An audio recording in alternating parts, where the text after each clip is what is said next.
Dá pra ficar rico ainda com cripto? É o que o Pablo Marçal falou. 99% das pessoas que mexem com cripto são bandidos. Ele falou isso? Falou isso. E eu conheço esse mercado e eu sei que isso não é verdade. A primeira coisa que vem na minha cabeça é que outras mentiras ele me contou, baseado em estatísticas que não fazem nenhum sentido. E aquilo que não foi baseado em estatística deve ser mais mentira ainda. Mano, isso aí é dinheiro pra comprar arma, pra comprar órgãos. É coisa que o governo não pode saber. E de fato, se você olha que é uma coisa que tem valor, circula na internet e não passa pelo sistema financeiro tradicional, em essência, você consegue visualizar que aquilo pode ser usado para adquirir coisas ilegais. Se você tiver a senha, você acessa de qualquer lugar. Mas sem a senha, você não consegue abrir esse cofre. E você não tem a quem recorrer. Não tem a quem recorrer. Não tem um esqueci minha senha lá? Não tem. Você vai...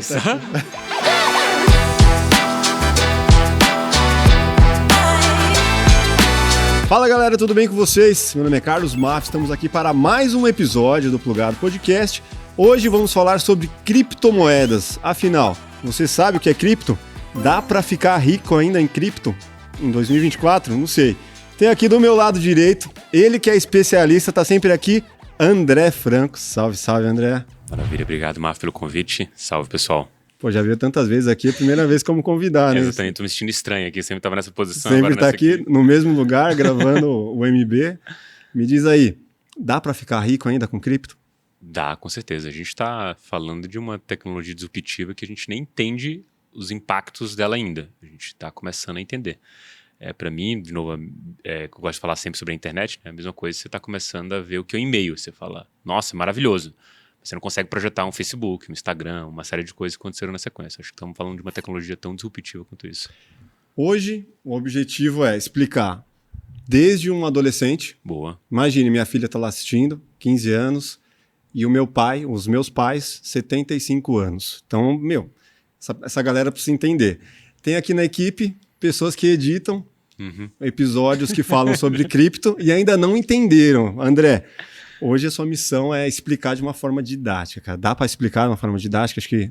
Dá, vamos tentar pelo menos, né? Mas acho que dá, sim. Talvez o erro de quem não consegue seja da pessoa mesmo, né? Vamos lá. Então, assim, se qualquer coisa muito técnica, eu vou te correr e falar, mano, não tá dando pra entender. Aperta um botão. Explica botão. De novo. Tenta de novo. Google Tradutor aí, né, André? Beleza? Então, vamos lá, para deixar a galera na mesma página. André Franco, formado em Engenharia Mecatrônica pela USP, investidor do mercado cripto desde 2015.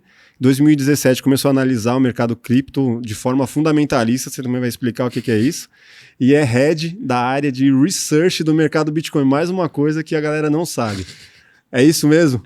É isso mesmo. Quer que eu comece a explicar já? Já explica o que é isso, head de research do mercado Bitcoin. Boa. Research é pesquisa, né? Então lá no mercado Bitcoin a gente faz pesquisa sobre cripto, sempre com viés de tentar ali montar portfólios lucrativos, tanto para os clientes, quanto também visualizar via mercado Bitcoin o que é aquilo que pode ser tendência do mercado cripto. Então sempre são essas duas cadeiras ali que eu ocupo tentando trabalhar com pesquisa. E mecatrônica saiu dessa área por quê? Cara, mecatrônica, tava comentando antes, né, que... Formado na USP, né? Né? Não é pra qualquer um. Todo mundo que faz mecatrônica tem o sonho de construir o Megazord, se você for mais infantil. Se você for um pouco mais adolescente, quando você chega na faculdade, ou virar o Tony Stark, ou construir um Transformer. São essas coisas que você vai. Chegando lá é que você entende que... A expectativa e a realidade. Você também, eu tenho que aprender integral, primeiro isso aqui, tudinho. Aí depois você entende que não vai construir um robô, não tem como você construir um robô. Nem um braço robótico? Nem um braço, provavelmente você pode usar, mas construir, dificilmente você vai ter expertise para isso na faculdade ainda. Então é só... Aí é frustrante. É frustrante. Quem se frustra cedo consegue se recompor cedo. Quem se frustra tarde, aí é um pouco mais complexo. E tem uns caras que continuam acreditando. Não, talvez no mestrado eu consiga, no doutorado, e aí em algum momento ele vai conseguir. Se ele continuar na carreira, de fato ele vai estar baixo. Mas aí o máximo que ele vai conseguir é ser um cara bom de joelho, de cotovelo de robô, de inferência de alguma coisa. Mas nem na NASA o cara não chega. Para construir um robô, aquele sonho do Tony Stark ou do Transformer, esquece isso aí. Não vai da Boston Dynamics. Isso aí é uma construção de vários caras ali fazendo um negócio profissional. E a Boston Dynamics, você vê os vídeos antigos, né? Você vê como foi a evolução ao longo do tempo, mas assim, não é um cara que fez aquilo, né? Existe toda uma equipe por trás. Aí você vai ser o Especialista de alguma O coisa. líder do cotovelo. Exatamente, o líder do cotovelo para ficar em pé, beleza. Eu vou fazer um sistema aqui para que esse robozinho consiga ficar em pé e aguentar essas porradas aqui que a gente tá dando nele. Aí primeiro você vai errar, depois você vai melhorando. Aí alguém vai te falar assim, olha, agora o ataque não vem de lado, vem de cima. Como é que você desvia desse negócio? Aí vai mais, aí você é especialista naquilo. Mas se a pessoa é melhor com cripto, que se errar eu erro sozinho mesmo. Não, eu pensei assim, não, acho que cripto é um pouquinho mais fácil aqui, porque talvez pelo menos pessoas entendam isso. Eu vou me disfarçar melhor aqui que entenda alguma coisa. Mas vamos lá, André.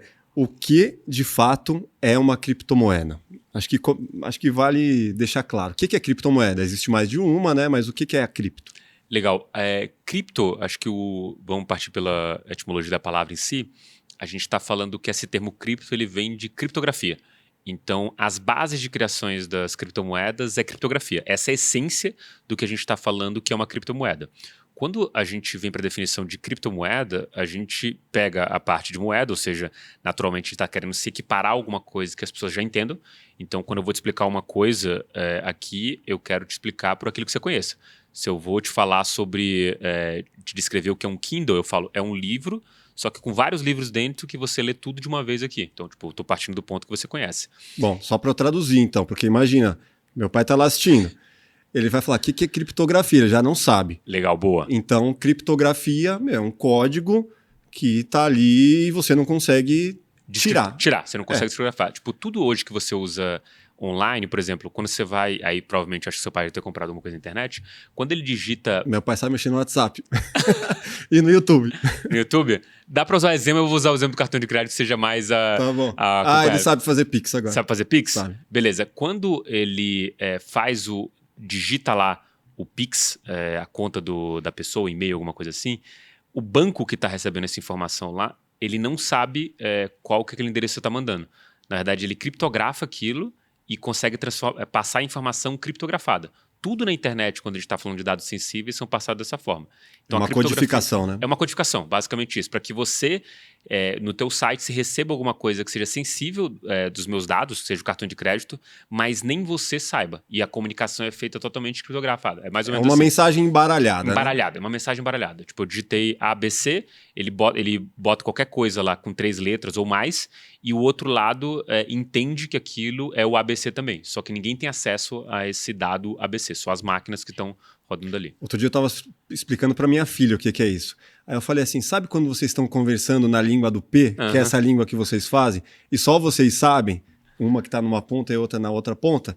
Então é isso. É isso. É como se quem está emitindo esse sinal sabe, né, aquela Exato. senha, e quem está recebendo também sabe, e aí essa informação embaralhada, ela se junta na outra ponta. Né? Exato, se tiver duas pessoas conversando aqui que você não entende a língua do P, você não vai conseguir pegar muita coisa. E aí é exatamente isso. Ela tá passando no meio de todo mundo, mas ninguém consegue entender a informação como as duas pessoas conseguem decifrar e descodificar essa linguagem. Beleza, então está explicado o que é criptografia. Continua aí. Perfeito. E aí, quando a gente pega essa parte da moeda, eu acho que aqui talvez tenha o grande problema do entendimento.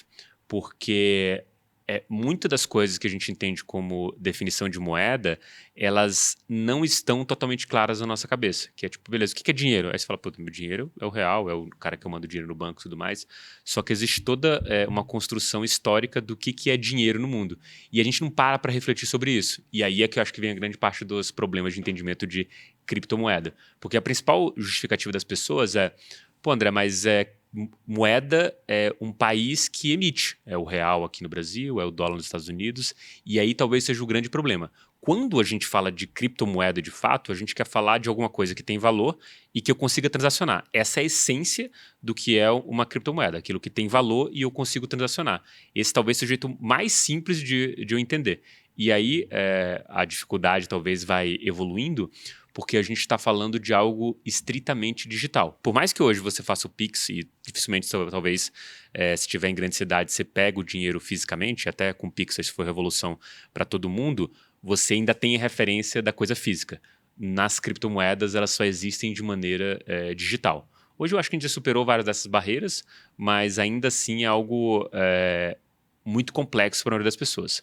Mas a definição talvez mais simples possível para a gente dar o próximo passo seria isso. Assim, uma criptomoeda é uma moeda que usa criptografia para transacionar esses valores em torno da internet sem os perigos que seria se você estivesse transacionando dinheiro em espécie em outros locais. Eu acho que uma definição aqui do que eu acho que dá pra gente começar o papo. Eu perguntei pro meu irmão, ele não entende muito dessa área, ele falou, é uma moeda digital. Eu falei, tá, é uma moeda digital, mas o que mais? Ele falou, mano, a partir daí eu já não sei. É digital e você não tem como... quem tem a visão assim, mano, não consigo transformar em dinheiro. Dá pra transformar em dinheiro, né? Dá. Você tem como materializar isso. Sim, essa coisa tem valor em si.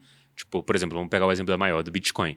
O Bitcoin em si, você nunca vai ver ele fisicamente, ele vai ser sempre de forma digital, mas isso não quer dizer que ele não tem um preço e você possa transformar isso em um bem tangível para você. Quer seja dinheiro, quer seja uma coisa física que você pode comprar, adquirir um computador ou qualquer outra coisa que você possa ter. Ele já funciona como dinheiro justamente porque você tem valor nele, associado, né? Tem um preço do Bitcoin onde você pode transacionar ele e, de fato, transformar aquilo em algum bem tangível para você. Bom, vamos falar da história. Ele surgiu em 2008. É real que em 2008, se eu tivesse investido R$1.000, hoje eu seria um dos bilionários do Brasil? Sim, com certeza. Olha só. E eu tava pensando em ter filho em 2008. Foi quando nasceu minha filha. Acho que acho que ela é bom não ouvir esse podcast aqui, senão ela vai se sentir culpada.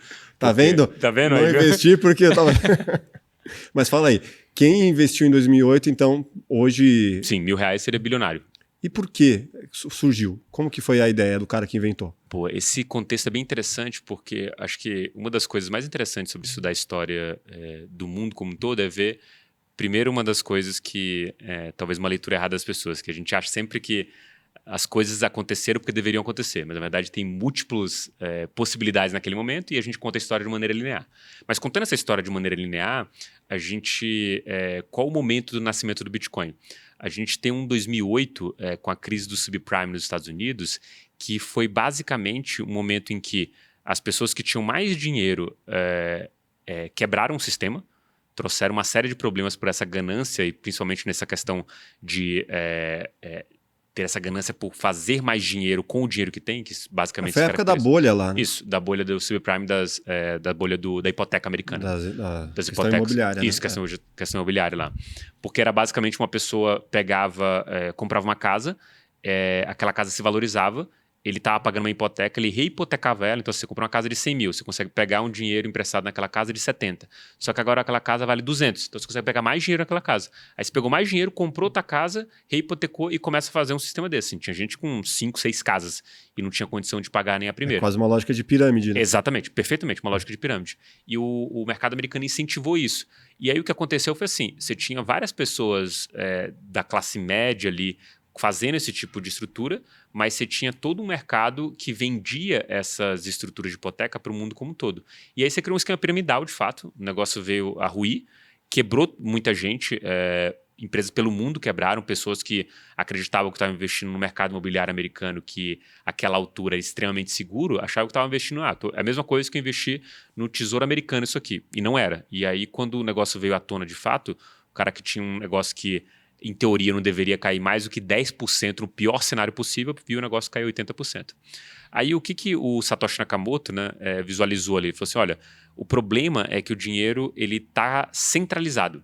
Se a gente tivesse uma forma de dinheiro que fosse descentralizada e que fosse transparente, isso resolveria muita coisa, simplesmente porque o problema ele estaria às caras de todo mundo. Mas centralizado no quê? Centralizado no governo? Acho que no governo e muito mais em questão de transparência aqui, de fato. As pessoas não tinham ideia do risco que elas estavam adquirindo ao comprar esses ativos, né, de imóveis, porque, na verdade, ela estava tomando um risco alavancado de um sistema que estava podre por dentro. Tipo, ela não tinha ideia, não tinha essa transparência de fato. E aí o Satoshi Nakamoto, ele propõe, isso já era uma discussão há muito tempo, né, a essência da criação do Bitcoin, ela vem com uma filosofia e um grupo chamado de cypherpunks, que acreditavam que a criptografia, como a gente falou agora, ela estava na mão dos governos, mas ela era um poder muito grande na mão dos governos e deveria ser entregue para as pessoas. Isso a gente está falando de décadas e décadas atrás. O Bitcoin, ele nasce nesse berço, pela ideia de que, tipo, olha, o governo ele tem muito poder coercitivo, com uma polícia, ele controla todo o dinheiro, só que a gente encontra a raiz do problema, talvez das populações, assim, no dinheiro. a capacidade que o governo tem de tanto imprimir dinheiro quanto controlar as massas por causa disso. Se a gente separar isso e tiver um dinheiro que não seja do governo, a gente encontrou aqui um santo graal dessa batalha contra o governo. E aqui eu gosto sempre de retomar um paralelo com o que aconteceu na história, a gente está falando de séculos atrás, que é a separação da igreja e do Estado. Naquela época era inimaginável isso acontecer. Não, a igreja ela faz parte do Estado, de fato. De um lado você tem o cara que gera as regras em si, e do outro você tem um cara que consegue impor elas à população por meio da fé e das diretrizes que essa fé e essa religião impõem. E aí você tem a separação daquilo. Tão inimaginável quanto é a separação do Estado do dinheiro, era lá atrás a separação da igreja do Estado. Mas voltando aqui ao nosso ponto aqui do Satoshi Nakamoto, ele cria com essa ideia de falar precisamos de um dinheiro meio outsider, um dinheiro que não dependa de algum governo. E ele lança essa ideia do Bitcoin num grupo de criptógrafos. E só para você entender como que essa essência do grupo de criptógrafos, funciona assim. Todo mundo, quando tem pouca experiência em algum mercado, ele acha que ele descobriu uma coisa nova. Então, se você que trabalha com audiovisual aqui, se chega um cara muito novo, ô gente, você acha que a gente fazer isso, aquilo, outro, a câmera fica legal, você fala assim, não, isso aqui a gente já tentou em tal coisa, isso não funciona por causa disso. Há 20 anos tentaram fazer isso e não deu certo. Ah, beleza. E o mundo dos criptógrafos era isso. Toda vez que alguém lançava nessa base de e-mails e alguém falava, pô, cara, legal você está falando, mas isso aqui foi dito há 50 anos atrás e é esse estudo que você está fazendo. Não precisa nem evoluir porque já está feito. Sim, já tem esses testes aqui, já dá tem uma esses olhada. testes aqui, dá uma olhada, porque é isso aqui que você está querendo fazer. E aí o Satoshi Nakamoto, quando propõe isso, que era o white paper, né, o primeiro documento do Bitcoin, ele fala um dinheiro puramente digital, peer-to-peer, né, que é ponto a ponto. Que seria basicamente mantido por uma rede descentralizada. Você não tem um organismo central. O ponto a ponto é de computador de uma pessoa para o computador de outra pessoa. Provavelmente você deve ter baixado alguma coisa nesse modelo peer-to-peer em algum momento na sua vida. Eu lembro de música. Música. Casar, emule, era isso. Então, cada um tem um pedaço dessa música e a gente está descentralizado. Quando eu boto para baixar, ele puxa todos esses pacotes. Sim, quanto mais pessoas tiverem essa música, mais rápido vai ser para baixar. Mais rápido vai ser para baixar. Você vai ver micro pedacinhos ali de cada um, né? Exatamente, que é um sistema criado para que você consiga baixar isso por diversas fontes, né? Basicamente isso que acontecia. Uhum. Então, o Satoshi Nakamoto, baseado nessa ideia de peer-to-peer, ele junta vários outros conceitos para criar o Bitcoin. E o criptógrafo, quando abre aquele e-mail do Satoshi Nakamoto, ele olha e fala... Beleza, vou encontrar mais uma falha aqui de alguém que tentou alguma coisa. Aí o cara vai olhando, e são 7 ou 9 páginas, se não me engano, e de repente alguém fala assim, cara, isso aqui pode dar certo. Porque o principal problema de todas as outras tentativas, o Bitcoin não foi a primeira tentativa de dinheiro digital descentralizado. Tiveram outras tentativas e a maioria desses caras esbarraram em algum caráter de centralização. Tinha uma empresa por trás, dependia de mantenedores, tudo aquilo que não seria possível para criar um dinheiro descentralizado. E o Satoshi Nakamoto propõe isso juntando as pecinhas do que já tinha sido discutido antes. É basicamente como se ele pegasse vários pontos do que já foi proposto há muito tempo atrás, desde ponto de criptografia, teoria dos jogos. Ele junta tudo isso e fala, ó, tá aqui tem uma coisa nova. Uma solução. Né? Achei uma solução para esse problema. E as pessoas começam a olhar para aquilo e entender que aquilo faz sentido e o Bitcoin começa a tracionar num grupo de robistas, de pessoas que estão olhando aqui e falam assim, eu quero ajudar. Eu não estou aqui pela ideia de se pode dar certo ou errado, eu quero ver até onde isso pode dar certo. E aí o jogo ele vai evoluindo nesse momento. E uma coisa interessante para todo mundo que está aqui, os fóruns, naquele momento que o Bitcoin começa a tracionar, eles ficam oriçados, assim, o fórum, né? Porque tem um cara procurando a falha, porque acho que é a essência da criptografia em si, procurar alguns problemas e até da ciência como um todo, procurar os pontos de falha que esse cara pode ter no futuro. Os hackers que ficam achando falhas nos sistemas. Exatamente, isso. É o papel dele, principalmente para tornar aquele sistema mais robusto. E as discussões, mais engraçado ver que as discussões que rolaram ali, desde o lançamento do white paper até o Satoshi Nakamoto desaparecer, elas falavam de coisas que a gente está vivendo hoje. E, inclusive, eu gosto muito de trazer uma definição aqui que, assim, hoje não existe nada de novo sendo proposto como leitura do que é o Bitcoin, tipo, entendimento do que é o Bitcoin. O que acontece o que foi falado nos fóruns há, sei lá, 10 anos atrás está sendo repetido pelos caras grandes hoje. Ou seja, o que parecia ser muito doido ali do tipo, o Bitcoin pode chegar a $10.000 ou em algum momento daqui a 30 anos ou o Bitcoin vai valer $10 milhões ou vale zero. Esse é o destino desse cara. E aí cada vez mais que a gente vê o cenário que a gente está hoje, parece menos improvável que a gente continue valorizando o ativo, da mesma forma que era improvável o Bitcoin chegar a $10.000 quando ele valia 2 centavos. Então esse cara, o Satoshi, achou uma solução para ter um dinheiro digital, mas ele colocou um tempero aí que você pode minerar e você pode conseguir, você não precisa comprar necessariamente, não tinha isso? Isso, exatamente. O Bitcoin nasce com essa ideia de que qualquer pessoa ela pudesse fazer parte da rede peer-to-peer, sendo um minerador e recebendo por fazer a sustentação dessa rede. Porque assim, eu não peguei o começo, mas eu não entendia por que uma pessoa vai falar, vou comprar isso aí, sendo que não tem um valor claro ainda. Isso. Por quê? As pessoas compravam na época. Na verdade, o primeiro momento... Ou não compravam, né? Só mineravam. Só minerava. O primeiro momento era esse, eu vou pegar minha máquina aqui, assim como eu rodo um computador, um joguinho, eu vou rodar esse negócio, porque eu sou um cara entusiasta desse tipo de coisa, e aí eu começo a ver aquele negócio sendo minerado, e as pessoas com aquilo em mãos começam a tentar entender qual que seria a utilidade daquilo. E, de novo, por puro hobby, aí tem a história das pizzas, né? O cara vem e fala, olha, eu estou disposto a fazer essa troca aqui de fato, e eu queria que alguém mandasse para mim 2 pizzas, né? E eu pagaria isso em Bitcoin. Na verdade, o Papa John's, que é o lugar da pizza, ele nunca viu a cor desses Bitcoins. Na verdade, alguém pegou o dinheiro, né? Alguém pagou, pegou o dinheiro e mandou as 2 pizzas para o cara que pediu. E isso foi um marco na história, conhecido como Pizza Day. Mas era isso. Até aquele momento, e até muito depois, eram várias pessoas testando uma solução nova. Como você vê, tipo, um aplicativo novo. Olha, cara, que legal, sei lá. Então, os nerdola. Exatamente. Com o joguinho rodando lá no computador. E falando, nossa, olha esse joguinho que da hora aqui, olha o que eu faço com isso aqui, olha o que acontece. E aí, toda essa cultura, né, dentro do Bitcoin aqui, ela nasceu naquele momento, né? Vale explicar o que é minerar. Então. Boa.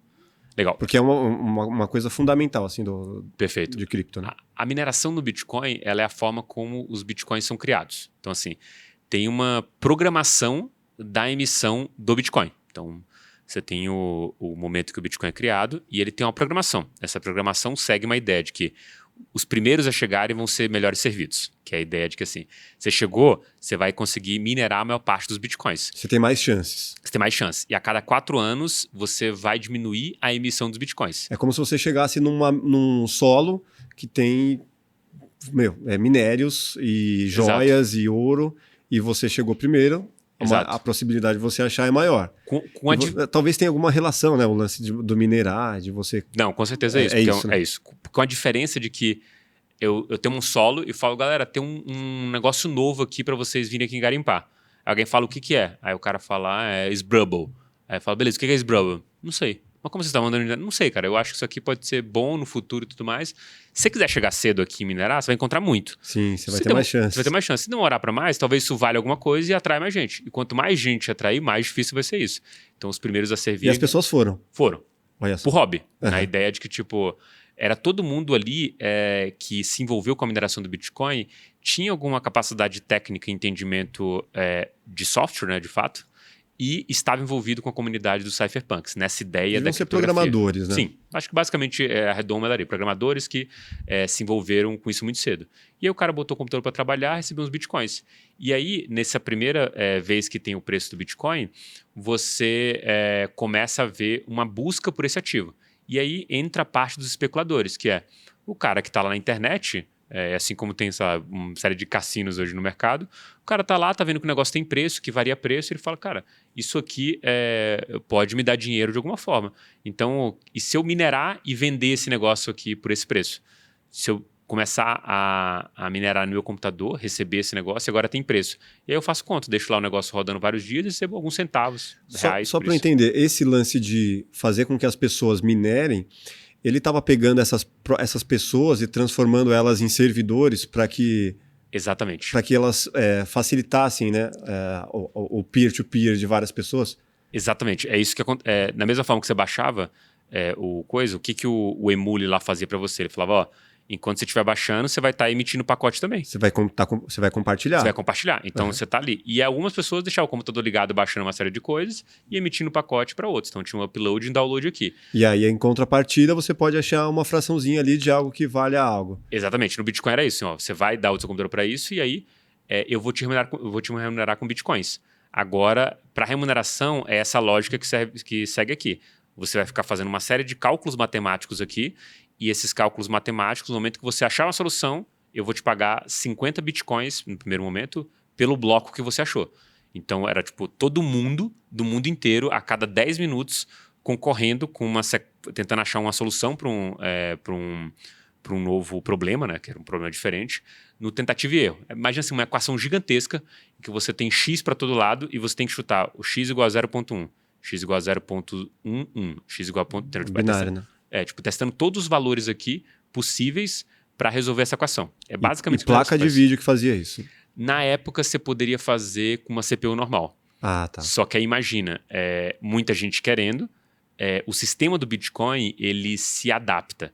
Diferente de uma mineração, por exemplo, que acontece de ouro, em que assim, tem uma quantidade de ouro no local. Se eu trouxer mais máquina para cá, muito provavelmente eu vou retirar mais ouro do que o meu amigo que tem uma máquina, eu tenho 10. Provavelmente, proporcionalmente, eu vou tirar 10 vezes mais ouro. Sim. No Bitcoin, não. No Bitcoin é tipo, vão ter, naquele momento da história, 50 Bitcoins a cada 10 minutos. Todo mundo compete por esse negócio. Não adianta quantas máquinas eu colocar aqui, a recompensa vai ficar continuando sendo 50 Bitcoins a cada 10 minutos para vocês.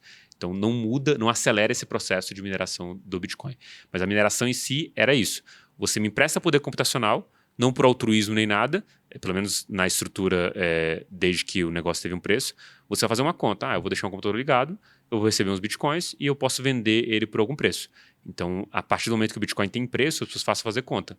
E aí é onde entra, tipo, em algum momento na frente, essa mineração que eu chamo de mais industrial, que é o cara que fala, beleza, então não vou ter um computador, vou ter 10. A outro vai ter 100, 200 e tal, Sim. porque ele começa a fazer conta. Vou comprar tudo que eu tenho em placa de vídeo e vou... Exatamente. Bom, resumindo até agora, era coisa de nerd, uma moedinha lá que quem tinha um joguinho ali podia ganhar alguma coisa, não sabe-se lá o quê, mas o cara tava felizão, se divertindo em fazer. É isso. É isso. Né? O começo. O começo é isso. Beleza. E a partir do momento que isso aí começou o mercado ou alguém começou, isso aqui tem um valor, hein? Qual que foi esse momento? Acho que as pizzas marcam o primeiro preço do Bitcoin, né? Mas dali até ter um mercado funcional vão alguns anos. Que as pessoas, obviamente, começam a trocar Bitcoins por dinheiro, mas numa negociação também peer-to-peer, né? Que é, você quer vender Bitcoin, eu quero comprar, eu acho que tem outro cara que vai pagar mais caro por ele, eu compro de você e vendo lá. E aí começa de comércio ponto a ponto. Eu lembro dessa época, eu tinha um amigo que falava muito disso. E a gente falava, mano, olha o doidinho. Mano. Já vem ele falar. O doidinho, é isso aí que eu falo, doidinho lá do vem Bitcoin. ele falar de novo de Bitcoin. E aí tudo que sabia-se na época, ali, os mais próximos mano, isso aí é dinheiro pra comprar arma, pra comprar órgãos. É coisa que o governo não pode saber. Tinha essa história, né? Tinha, e de fato, se você olha que é uma coisa que tem valor, circula na internet e não passa pelo sistema financeiro tradicional, em essência, você consegue visualizar que aquilo pode ser usado para adquirir coisas ilegais. Em essência, você consegue ver. Tipo, é muito mais, naquele momento, já que o governo não está de olho naquilo, seguro para um contraventor fazer essas movimentações de Bitcoin do que fazer essas movimentações em moeda fiduciária. Então, era uma oportunidade, de fato, que esses maus atores da rede faziam. Faziam mesmo, né? Faziam. Tipo, não era só história, né? Não era só história, porque tipo, tem a história mais famosa do Silk Road, né, que era uma plataforma onde você... Ele falava que era uma plataforma para você negociar qualquer coisa. As pessoas poderiam ser livres para negociar qualquer coisa e as negociações começaram a ser de armas, mas majoritariamente de drogas. Tinha laudo de pureza dentro do sistema. E aí, qual era o ponto? Era um site em que os compradores e vendedores se encontravam e eles decidiam como ia ser entregue e tudo mais, mas a intermediação ali era feita pelo próprio site. Eu mandava Bitcoin, o cara aprovava, mandava para o endereço que o cara pedia. E aí, nessa história ali, é que surge, não vou dizer mito porque acontecia, mas surge essa narrativa de que o Bitcoin é dinheiro de Deep Web. Porque no momento em que estoura o Silk Road, saem todas as notícias. Tipo, olha, Bitcoin está sendo usado para aquilo. Dinheiro de criminoso. Dinheiro de criminoso. Então, em algum momento surgiu isso aí. Só que qual que é o problema com esse dinheiro de criminoso? É que tudo é registrado. não existe nenhuma movimentação de Bitcoin que não seja registrada. É diferente, sei lá, de eu ter o dinheiro no banco, sacar o meu dinheiro no banco e te entregar. Essa informação não está registrada em nenhum local. E no Bitcoin não, toda a transação é registrada. E aí é o grande problema que a gente se encontra hoje para usar o Bitcoin para algo errado. Não é que, se hoje não for pego, tá safe. Não, é que tá registrado para trás toda a movimentação que você fez. Então é meio que, se alguém quiser descobrir o seu histórico, ele vai descobrir qual é a tua carteira. Pronto. Ele consegue rastrear tudo que você fez ali para trás e te ligar com várias outras coisas. Esse registro é a blockchain. É a blockchain. Que vale explicar também. O que é blockchain, o que é esse registro e se todo mundo tem acesso. Se você tem a sua cripto, eu tenho a minha cripto, eu consigo identificar de onde veio a origem das suas? Consegue. O blockchain ele é um termo que ele nunca foi escrito pelo Satoshi Nakamoto. Na verdade, o Satoshi escreveu cadeia de blocos ou chain of blocks. E um dos estudiosos, na época, acho que 2016, eu acho, cunhou esse termo de blockchain. E esse termo de blockchain quer dizer isso, essa cadeia de blocos, né? Lembra que eu falei que a cada 10 minutos te dão 50 bitcoins? Esse tempo de 10 minutos é o tempo desse bloco que as pessoas falam. Da atualização, bloco, né? Da atualização, isso. Atualizou coisa, atualizou os endereços. É como se o que tem na sua máquina, o que tem na minha máquina, o que tem na máquina do Victor fosse atualizado a cada 10 minutos e todo mundo tem esse registro. Exatamente. De tudo que já rolou. A melhor forma de explicar blockchain na minha visão, é um exemplo que eu uso já há bastante tempo, que é assim, imagina que a gente vai jogar banco imobiliário. Aí tá nós 4 aqui na mesa, a gente abre o banco imobiliário e não tem dinheiro. Aí você fala assim, não tenho dinheiro, não vai dar pra gente jogar. Aí alguém fala assim, e se a gente anotar o saldo das pessoas aqui como um todo? Aí você fala, beleza, mas em quem que a gente vai confiar? Falo assim, ninguém. Cada um anota o saldo de todo mundo e a cada nova rodada a gente vai lá e confere um a um se os saldos estão corretos. Vê o histórico, né? Exatamente. Você vê o histórico. Tipo assim, essa rodada, fulano pagou pra tal, fulano pagou pra tal. Beleza. Registrou. Fulano acabou com saldo negativo, fulano acabou milionário, o outro acabou... Então você conta aqui tudinho a foto de agora, final dessa rodada. Quanto cada um tem? Você concorda comigo que eu tenho 2.000 e você tem 1.000? Concordo. O outro cara 2.000 e 1.000, todo mundo concorda. Se tiver um cara que não concorda, você fala, você tá mentindo. Esse consenso que a gente tá vivendo aqui, ele tá dizendo isso. Então você está mentindo na sua transação, risca ela e anota igual a nossa. Então existe um consenso nessa blockchain do que é informação verdadeira que está lá. E todo esse bloco deve ser, um arquivinho minúsculo que cada um tem. Exatamente. E que tem esse histórico de anos. Exatamente. Tem todo o histórico. Não existe, se você quiser baixar todo o histórico de transação do Bitcoin, você consegue achar. Inclusive, esse histórico do Bitcoin dá para você meio que rastrear da onde é a origem do teu Bitcoin que está na tua carteira hoje. Tem os blockchain forenses que adoram fazer isso, mas é um hobby também, de novo, de fazer isso. Porque deve ser complicado, né?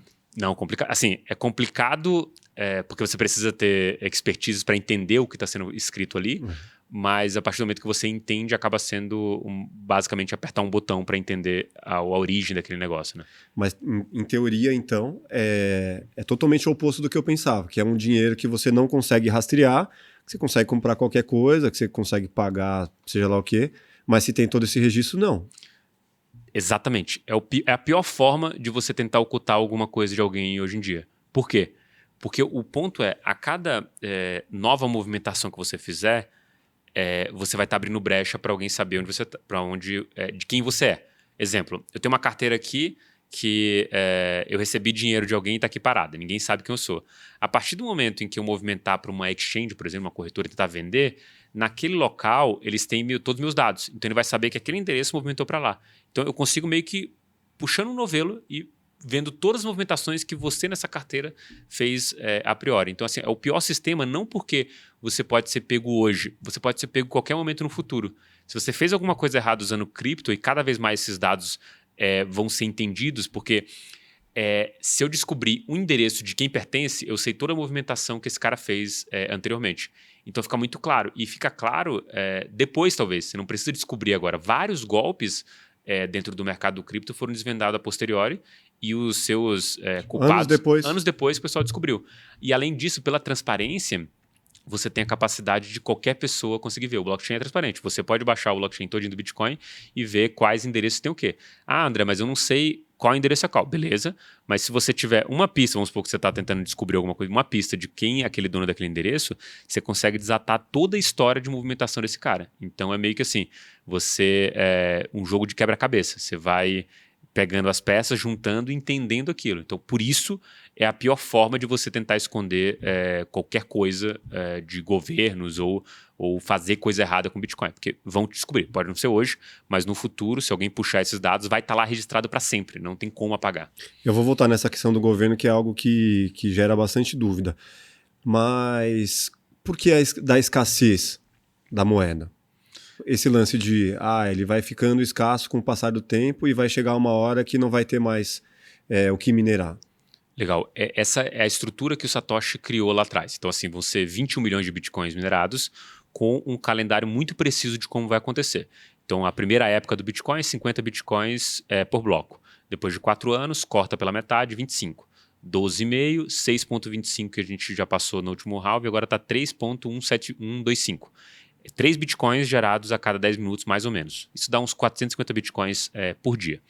Essa é a emissão de bitcoins que a gente tem hoje. E se a gente considerasse como inflação, seria uma inflação até menor do que a emissão de ouro que a gente tem hoje. Ou seja, tem um limite máximo que vai ser produzido aqui. Não, peraí. Ninguém, então, tem um Bitcoin inteiro? Ou tem pessoas que... Não. Assim, pessoas normais. Eles não têm um Bitcoin, porque um Bitcoin vale muito. Se você tivesse 62 mil dólares, que é o preço do Bitcoin, você pode comprar um Bitcoin inteiro. é 62 mil dólares. Isso. Então, assim, tem uns milionários aí que tem vários. Isso. Mas vai chegar um momento que um Bitcoin vai... Só pra dar nessa lógica... Só para dar uma noção, se todos os milionários em dólar do mundo tentarem comprar um Bitcoin, não tem para todo mundo. Não existem mais de 21 milhões. Essa é a escassez, a essência desse negócio. Entendi. É como um ouro, por exemplo, que hoje ninguém tem mais barras de ouro à disposição. Exatamente. Só que eu ainda, como um estudioso dessa questão de escassez, eu considero essa escassez digital que a gente tem no código do Bitcoin superior a essa escassez física. E para mim, qual é o exemplo base aqui? E eu sempre gosto de contar essa história, que se você olhar para o alumínio, o alumínio, ele é o terceiro elemento mais abundante na crosta terrestre. Tipo, ele é o alumínio como elemento. Como elemento puro, ele não é abundante. Ele é abundante na forma de bauxita. O que acontecia na época do Napoleão? O Napoleão ele tinha o alumínio como o material mais precioso do que o próprio ouro. Porque naquela época, o alumínio puro ele era mais escasso que o ouro. No Palácio de Versalhes, ele servia os principais convidados com talheres de alumínio e os segundos ali de categoria com talheres de ouro e assim por diante. Se é segundo, fica com ouro. Fica com ouro, que é pior. E engraçado até que na própria França o pessoal descobriu como quebrar o alumínio com oxigênio, que é a bauxita, para produzir o alumínio. Então, na minha visão, a escassez física, que é essa do alumínio, que é essa do ouro, ela, em teoria, ela é mais frágil que a escassez digital, por 2 motivos. A gente tem escassez de recursos delimitados por processos produtivos que a gente tem na contemporaneidade. Exemplo, temos falta de água para as pessoas? Acho que não, tem 70% do mundo é água e você só precisa de um processo barato de dessalinização para se acabar com uma sede. Mais ou menos essa é a lógica que a gente tem hoje. Então, é um processo produtivo que impede que alguma coisa seja abundante ou que limita que aquilo seja escasso. Na escassez digital, aquilo é programado. Não existe um processo produtivo que vai conseguir fazer você emitir mais bitcoins do que está escrito em código. Então, a escassez do Bitcoin ela é o que chama a atenção. Mas o cara não pode chegar com outro código e falar, não, agora vamos fazer de uma outra forma. E aí Seria a mesma coisa que eu pintar alguma coisa de ouro e falar que aquilo é ouro, assim. Tipo, ou trazer alguma coisa brilhante igual e falar isso aqui é ouro. Na essência, quando você for ver essas duas coisas, você vai entender que uma não é ouro e a outra é de fato ouro. É isso que acontece com o Bitcoin. Eu posso criar o meu Bitcoin. O código é aberto do Bitcoin. Mas quando você botar isso na rede, você vai ver, não, esse aqui é o verdadeiro Bitcoin, isso aqui é uma cópia desse negócio que não vale a mesma coisa. Impossível, então, chegar um programador e entender, beleza, tínhamos essa limitação, mas cheguei aqui com outro paper e que muda aquele lá. Não, impossível, porque lembra que eu te falei do consenso do blockchain que é organizado aqui? As pessoas têm um consenso que aquele é o Bitcoin. Então, você vai ter que convencer todo mundo que aquilo não é mais Bitcoin, sim o teu Bitcoin é o novo Bitcoin. Impossível isso. Impossível, já foi tentado em 2017, 2018, pra você ter uma então ideia. Não tô viajando, já tentaram isso. Já tentaram, tiveram pelo menos umas 60 tentativas de criar um novo Bitcoin a partir do código do Bitcoin original. Nenhuma delas teve sucesso. Não são essas moedas aí que vocês falam sempre, né? Não. Outras... Tem outras, tem umas que carregam os nomes, né? Tipo Bitcoin Cash, Bitcoin SV, Bitcoin Diamond, nenhuma delas deu certo até hoje. Uhum.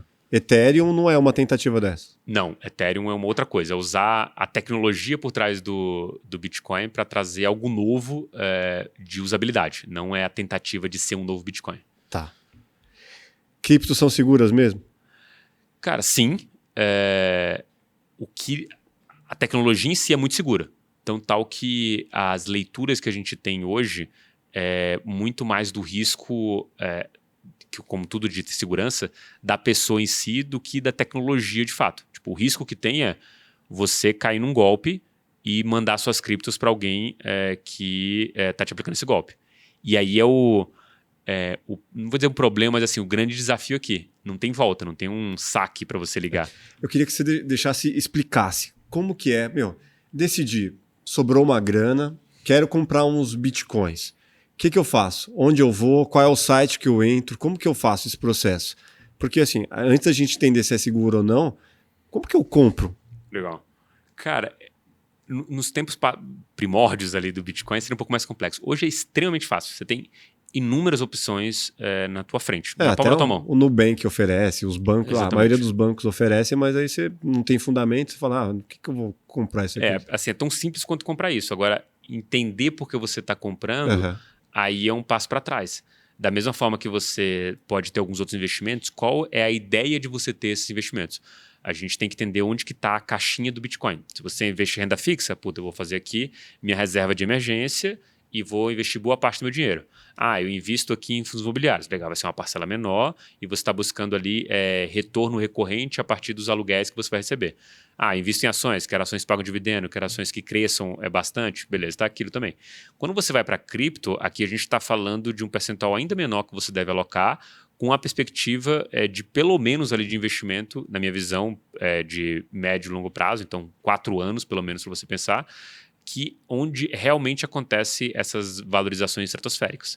Pode acontecer de uma hora para outra, com certeza, como acontece em cripto, mas para você cada vez mais diluir o risco, seria isso. Então, para você comprar o ativo, Nubank, o próprio mercado Bitcoin, você pode comprar via ETF no teu banco, né? Então, existem várias opções hoje na mesa para que você consiga se expor a essa classe de ativos. Mas a gente está falando de pessoas que têm um dinheiro sobrando, sim, que não seja um dinheiro que vai te fazer falta, porque eu vejo uma galera falando assim, mas será que eu compro? Mas eu falo, tá com dinheiro sobrando? Não, mano, não tô normal. Mas eu falo, então, talvez não seja para você, né? Eu acho muito arriscado se você estiver falando de um caso desse, assim, eu tô vendo só a valorização e não quero ficar fora. E isso aí você tá vivendo o FOMO, né? Que é o Fear of Missing Out. Pensa um cara de 20 anos que tá no seu segundo emprego e, mano, o cara tá ali vivendo o dia a dia, não tem grana sobrando. Mas ele tá pensando nisso. Tá pensando errado, então. Tá pensando errado, na minha visão. Assim, tem muitas outras coisas que você tem que fazer antes de investir em cripto.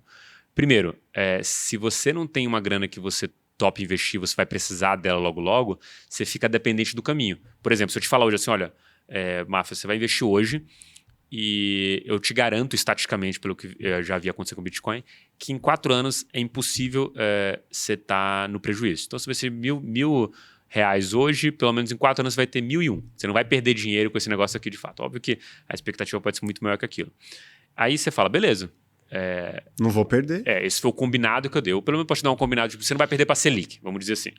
Você vai investir aqui e vai ganhar mais dinheiro do que você ganharia deixando no teu banco numa aplicação mais simples. Aí você olha para aquilo, beleza. O caminho, eu não te descrevi, porque eu também não tenho clareza sobre como é esse caminho. Tem uma bola de cristal. Aí, vamos supor, você pega 1.000 reais aqui investidos e ele cai para 500. A primeira coisa que vai acontecer é você duvidar do que eu te falei e depois você querer vender aquele negócio já com prejuízo. Vai te xingar e vai lá e pegar tudo de volta. Vai pegar tudo de volta. Tomei prejuízo e já vai sair falando para todo mundo. Exatamente. E não quer dizer que lá na frente você não possa recuperar esse negócio. E a estatística ela é bem ruim nesse quesito de se sentir perdendo dinheiro em cripto. Pra você ter uma ideia, um portfólio de cripto vai passar 91% do tempo em... negativo. Em período de queda. Que eu digo assim, você comprou a 1.000, vamos supor. Ele foi a 2.000. Aí ele vai passar, tipo, cara, mais um ano abaixo desse 2.000 para depois voltar a subir. Em 91% do tempo você se sente no prejuízo. Porque, óbvio, sua cabeça vai ser tipo assim, tinha 1.000... O cara que tá sem grana, fudeu. Exatamente. O psicológico do cara vai pro saco. Fala, exatamente. Puta, perdi dinheiro, cara. Exatamente isso aí. Não dá. Assim, a gente tá falando de uma classe extremamente volátil, que você precisa entender dessa volatilidade de fato e investir uma grana, pelo menos no primeiro momento, aquilo que você topa segurar por muito tempo ou que você topa perder. Só assim pra você É um aprender. jogo para quem é forte, então. Total. Nesse momento, metade da audiência já sabia. Fala assim, já era. Não é pra mim esse jogo aqui. Sim, eu sempre vi com esses olhos. Vi uma galera, assim, os amigos mesmo, tipo, em um ano vendendo tudo. Tipo, o cara investiu, sei lá, 20 mil, 30 mil, aí ele falou, mano, só me fudi, vendi tudo, perdi. E não, né? Faltou paciência, então, pra ele. Faltou paciência, assim. Só pra te dar um pouco de contexto também, assim, o primeiro Bitcoin que eu comprei foram $400. Isso 2015. em 15. 2015. Cara, o Bitcoin tá $62 mil. E esse cenário, assim, quando eu olho pra trás de 400, você pode olhar pra mim e falar assim, Um nossa... Bitcoin era $400. $400. Caralho, Você pode olhar pra mim e falar assim, nossa, você deu muita sorte, né? Porque você comprou muito barato. Mas o caminho, assim, é extremamente tortuoso. Porque no momento que você sai de 400 e como naquele ciclo que aconteceu em 2017, vai pra $19 mil, a tua ancoragem, um novo Bitcoin vale $19 mil. Não interessa onde você comprou. E aí essa ancoragem, quando o preço recua pra $3 mil, como aconteceu em 2018, você, tipo, cara, você evaporou ali teu dinheiro investido.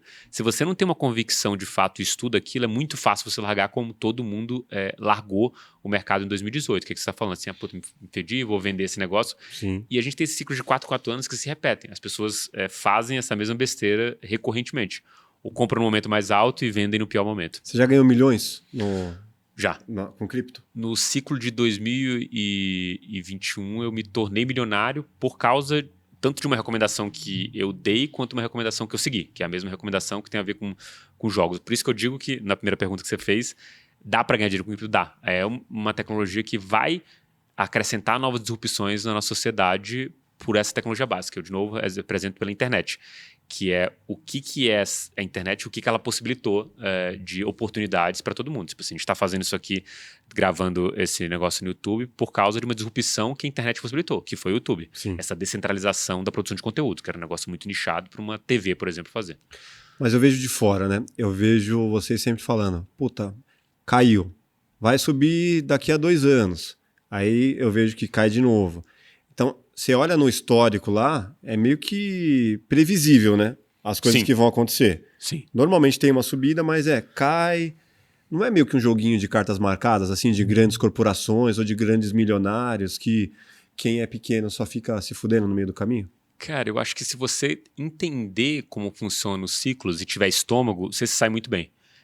Porque, na minha percepção, assim, e aí olhando pelo contexto que a gente se encontra, que eu acho que é onde, depois de muito tempo dentro de cripto, você começa a ter muita clareza sobre isso, é a seguinte, em 15 anos vão existir mais reais, vão existir mais dólares, mais euros, todas as moedas fiduciárias, todas as moedas de convencionais, elas vão ser impressas. Então, na verdade, o que aconteceu do Bitcoin sair de $400 para $62 mil hoje tem muito mais a ver com essa impressão desenfreada de dinheiro do que com a própria valorização. É só um depara. Tem 21 milhões de ativos, vão existir isso no máximo, e esse depara aqui vai inflar o preço em relação àquilo que está sendo cada vez mais emitido. Esse, para mim, é o framework que eu olho na cabeça hoje. Quando a gente fala dos ciclos em si, não acho que dá para te definir isso como grandes corporações, porque eu acredito que o mercado se institucionalizou uma pequena parte em 2017 e a grande parte em 21. Mas eu diria que a cada novo ciclo a gente se institucionaliza mais. Exemplo, em 2017 a gente teve os fundos de risco comprando cripto, entendendo que, olha, essa tecnologia é boa, dá dinheiro, isso aqui tem um ponto disruptivo. Quais fundos de risco? A gente está falando de fundos ligados a investimento em startups, por exemplo. 2017 foi um ano que marcou isso. Assim, o pessoal entrou e falou, aqui tem muito mais coisa que só o Bitcoin e a gente vai investir nessa infraestrutura. O mais famoso para minha cabeça aqui, que já trabalhou com a internet, que é o Andreessen Horowitz, que é o fundo dos criadores do primeiro browser lá no começo da internet, do Mosaicos mesmo. Então, esses caras que financiaram a internet, quer dizer, foram criados no meio da internet. Antes do Internet Explorer? Exatamente. Mosaico. Então, esses caras criaram aquilo, ganharam muito dinheiro como empreendedores e agora estão financiando essa nova fase de cripto. Esse talvez seja um dos maiores fundos investindo em cripto hoje. Esse cara entrou em 2017.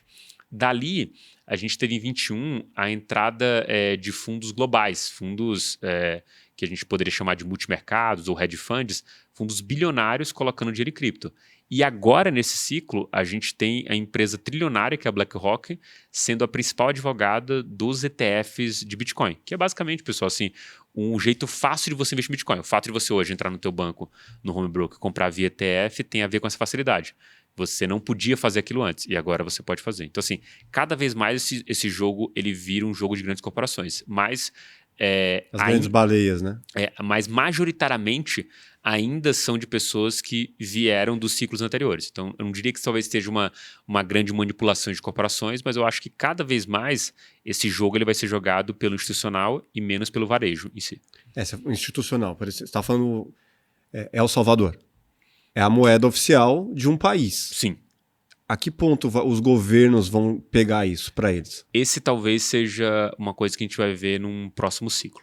Eu acho que agora, do tamanho que a gente está e as pessoas que a gente trouxe para esse jogo, a BlackRock tem sob custódia 14 trilhões de dólares. Desses 14 trilhões de dólares, 9 trilhões são de gestão própria, ou seja, eles tomam as decisões ali da alocação daqueles 9 trilhões. O próximo passo de ordem de grandeza é ter um país como da União Europeia, ou a União Europeia como um todo, ou os Estados Unidos de fato entrando nesse jogo para adquirir bitcoins.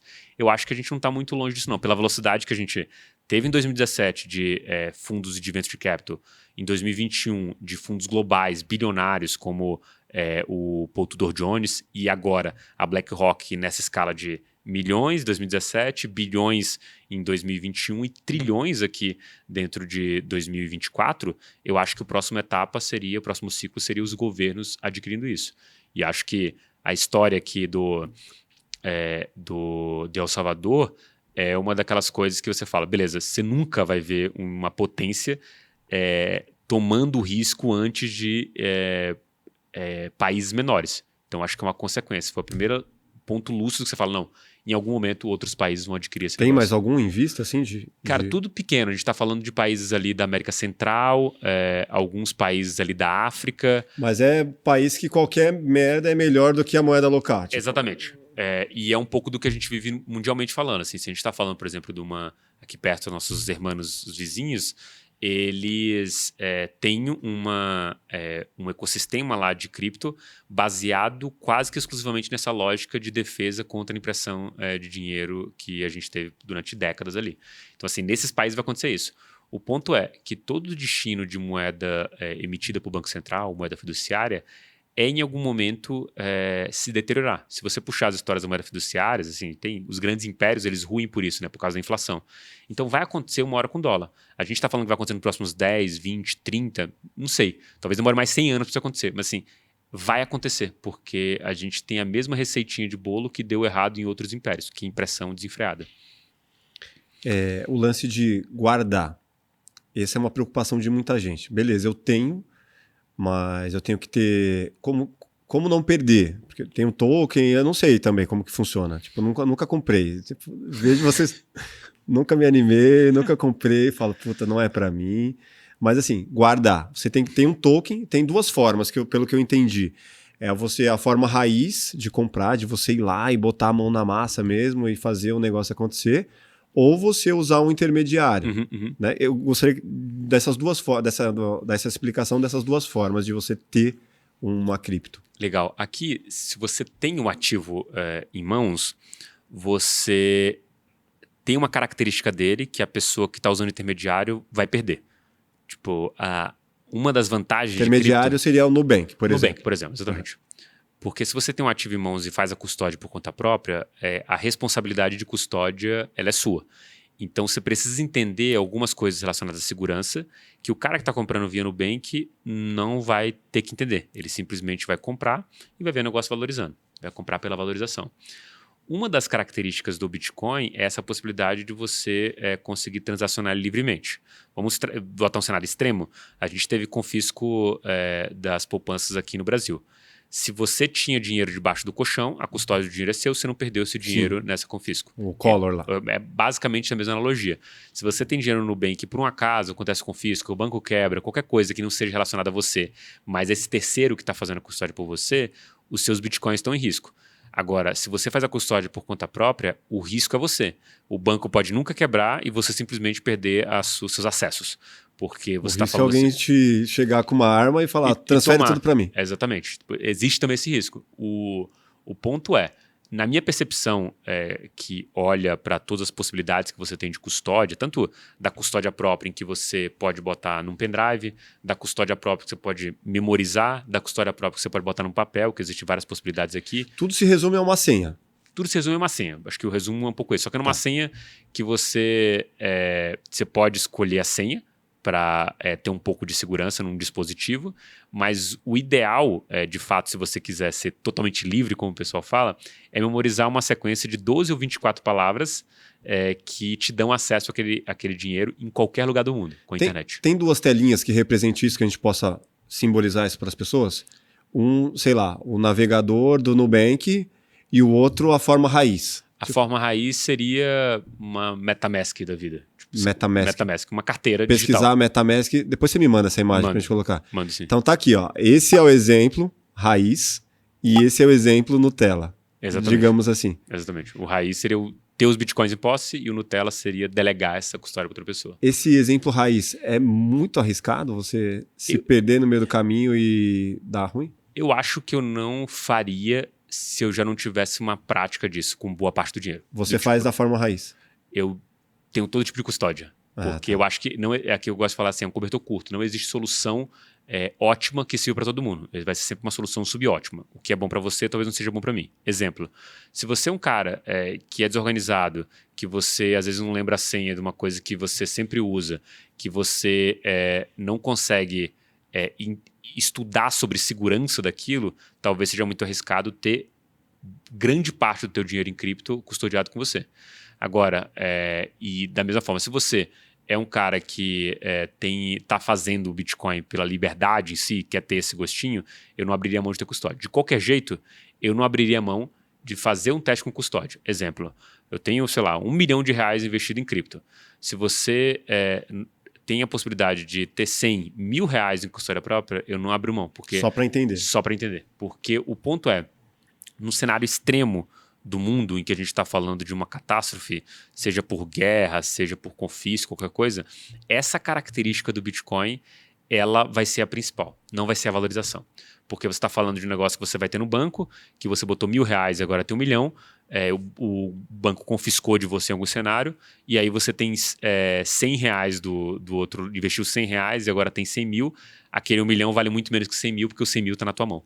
Então, acho que num cenário extremo seria isso, e eu não abriria mão de saber como isso funciona, pelo menos. Porque se eventualmente você precisar ter a custódia própria, pelo menos você tem por onde começar. Mas existe todo tipo de risco. Um exemplo clássico para mim é assim, muita gente perdeu dinheiro porque deixou em computador. Tipo, começo. O cara foi lá, minerou vários bitcoins, o preço não andava, não tinha onde vender, achou muito complexo, voltou para outro joguinho dele, esqueceu isso aí. Depois lembrou, tem a história do cara que fica buscando no lixo o computador, o hardware dele que tem, sei lá, 50 mil bitcoins, uma parada meio assim.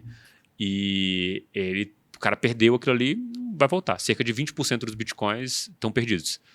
Essa é a conta que o pessoal faz. É muita coisa. Simplesmente isso. O cara começou naquele negócio e desencanou daquilo e agora não tem como mais reaver esses bitcoins. O cara perdeu o token. Perdeu o acesso, né? Tipo, ele não tem a senha para acessar. Porque a verdade como é distribuído, né, peer-to-peer, o que você precisa que funciona meio assim. Você tem um cofre com o teu dinheiro lá, distribuído no mundo. Se você tiver a senha, você acessa de qualquer lugar. Mas sem a senha, você não consegue abrir esse cofre. E você não tem a quem recorrer. Não tem a quem recorrer. Não tem um esqueci minha senha lá? Não tem. Você vai... E mais engraçado assim, se você tiver endereço, você vai ver o dinheiro. Eu tenho um caso de amigo meu que perdeu dinheiro desse jeito e ele fala, pelo menos eu não fui hackeado. O dinheiro tá lá parado. Ele falou, de vez em quando eu entro no endereço, que dá pra ver, né? O valor, e olho para aquele dinheiro e falo, nossa, esse dinheiro podia ser meu. Puta, mano, perdeu. Aí é de sofrer. Já era. Ali não vai ter como se recuperar aquela grana.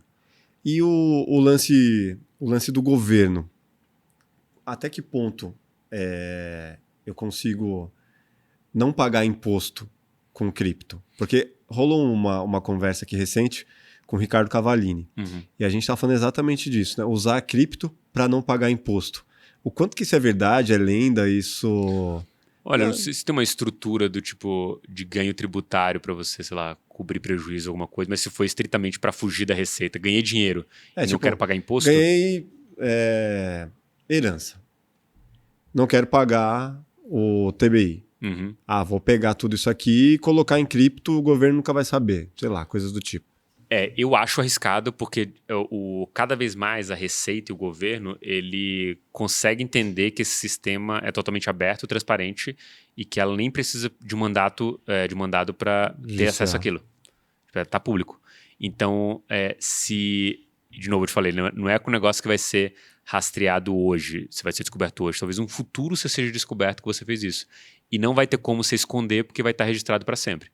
Então, esse para mim é o risco principal. Imagina assim, num futuro em que a Receita tem acesso à minha wallet que eu usei em algum momento lá atrás.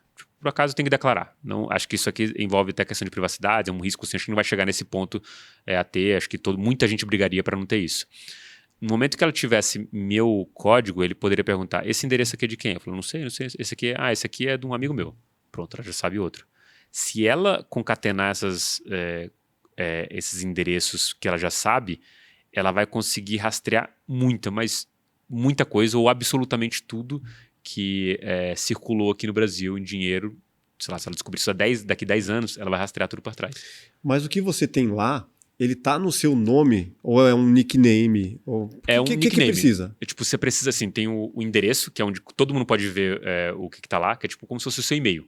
Sei lá, eu sei que Mas e-mail até aí não. Não, sabe pode teu e-mail. Sim. Teu e-mail, mafia alguma coisa, beleza? @gmail.com.br. Só que ninguém tem essa senha. Só você consegue acessar os e-mails que você manda para que você recebe. Sim. Ou seja, tem uma parte privada aqui. É a mesma coisa em cripto. Mas não pode criar um e-mail com o nome X de fulano de tal, o CPF nada a ver.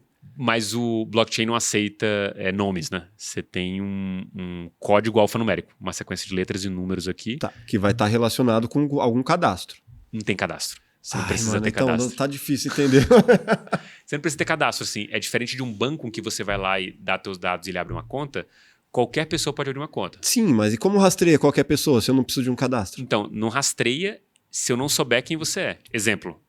Eu abro uma conta que eu tenho a senha, mas eu não abri no meu nome. Abriu. Não precisa nem de nome. Você abriu a conta. Abri a conta. Agora você faz o que com ela? Tipo, você vai receber dinheiro de algum lugar. Vou movimentar. Vou lá. Peraí, agora peguei 10 mil reais, vou transformar isso aqui em Bitcoin. Aí eu vou transferir para esse negócio. Da onde você comprou e de que endereço você mandou. Então, eu não sei. Como que faz? Então, mas aí dá para você rastrear. Porque se eu tiver comprado numa exchange, eu consigo ver esse dinheiro movimentando para aquela... Não, mas aí eu vou ser raiz. Eu vou lá da MetaMask, eu vou pro outro caminho. E assim, algum momento, alguém vai ter que pegar esse dinheiro e trazer pro... Tipo, você vai ter que mandar uma conta para alguém, por exemplo. Né? Tirando que eu não vou... Isso, tô ligado. Dá para apartar essas coisas. Eu não vou transformar ele em dinheiro real do mundo físico. Eu vou pegar 10 mil, vou lá e... Não, vou te dar um exemplo que poderia ser assim. Tipo, você tem 10 mil reais em Bitcoin e eu tenho 10 mil reais em dinheiro. Eu abri essa conta que nunca fez uma movimentação, que é esse endereço. Eu te dou os 10 mil reais em dinheiro e você me passa naquele endereço para lá. Joguei para você. O ponto essa movimentação de dinheiro que você tinha 10 mil, ele veio de algum lugar. Tipo, ele veio de algum endereço ou alguma coisa. O ponto que eu tô falando é assim, em algum momento, o cara não pode te descobrir agora, tipo, quem você é. Mas em algum momento ele pode rastrear essa pessoa que te mandou e, basicamente, se for um inquérito, alguma coisa, tentar descobrir de quem é aquele endereço, para quem você pagou aquilo. O que eu tô falando é que o registro é para sempre. Você pode fazer alguma coisa ilegal hoje, mas se descobrirem alguma ponta lá na frente, eles conseguem puxar. É um novelo de lã. Vai puxando. Até achar mais dados ali de fato. Tem alguns jornalistas que descobriram golpes assim. O cara acessou o endereço, descobriu de quem era, viu que tinha conectado com outro endereço e fica salvo para sempre. Mas aí é um processo... Pode ser um processo gigantesco. Sim. Se é um... Sei lá, você estava falando de uma grande facção. Sim. Falando em lavagem de dinheiro. Sim. Vai, pega o PCC, aí o cara fala assim, temos aqui 50 milhões de origem ilegal. Vamos transformar isso em cripto. Eu preciso saber quem está vendendo cripto, ou eu vou lá num lugar e pego, isso aqui, paguei, consegui transformar esse cripto. Isso que eu não entendo. Tá? Esse aí não vai ter como, porque em algum momento ele tem que circular esse dinheiro em alguma conta que bata no sistema tradicional. Tipo assim, para eu comprar... obrigatoriamente eu tenho que ter alguém numa outra ponta interessado em vender ou não? Sim. Você não consegue ir no Bitcoin diretamente fazer aquilo. O que você, pensando em táticas de, por exemplo, o crime, você poderia ter um cara que comprou uma fazenda de mineração, então ele pega esse dinheiro ilegal, ele compra uma série de máquinas e ele Tá. minera Bitcoin. Aí ele transforma aquele dinheiro de máquina em rentabilidade para ele de Bitcoin. Esse seria um jeito de você fazer isso e sair do grid, né, do sistema financeiro tradicional. Mas se eu tenho 50 milhões aqui... Que ele tá fazendo mesmo, né, a moeda. Exatamente, ele está produzindo a moeda. E assim, tem histórias de que se já tem facções criminosas fazendo esse tipo de trabalho. No Rio de Janeiro, tem alguns locais que já foram derrubados que estavam fazendo mineração de Bitcoin, porque é a energia de um gato, né? Você conecta Sim, e não tem tá as gastando nem máquinas, energia, tá só tá gastando gastando a energia. placa de vídeo ali. Exatamente, tu comprou os equipamentos e está minerando Bitcoin dentro de uma favela. Mas é isso, então. Porque assim, eu sempre fiquei pensando, tem lá, tá lá à disposição, se o cara pega o dinheiro ilegal, ele vai lá e compra o que tá à disposição. Isso sem sombra de dúvida. O ponto é talvez assim, e aí para mim é muito factível isso, que assim, o domínio do entendimento dessa tecnologia e depois a rastreabilidade em retrospecto, que é o problema, eu acho. Tipo, a possibilidade de você rastrear isso em retrospecto. Você não saber hoje, mas no futuro você saber. E aí o dinheiro tem uma vantagem muito grande. O dinheiro em espécie, né? Ele tem uma vantagem. Você não vai ter como rastrear. Eu te mandei o dinheiro, tá na tua casa. Se você não me confessar para mim quem que foi e não tiver um registro, eu não consigo puxar. E se eu puxar quem te deu o dinheiro, é uma outra investigação para achar.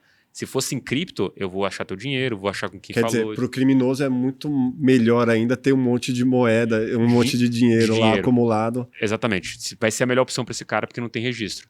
Mas mais ou menos, né? Porque alguém pode chegar lá e roubar todo o dinheiro dele também de uma forma mais fácil, né? Mas aí quem que vai roubar o dinheiro do crime, né? Outro criminoso. Existe uma ética dentro outro do crime. criminoso maior. Existe uma ética dentro do crime para 50 milhões, você sabe que o cara vai atrás de você de qualquer jeito. Mas esse quesito,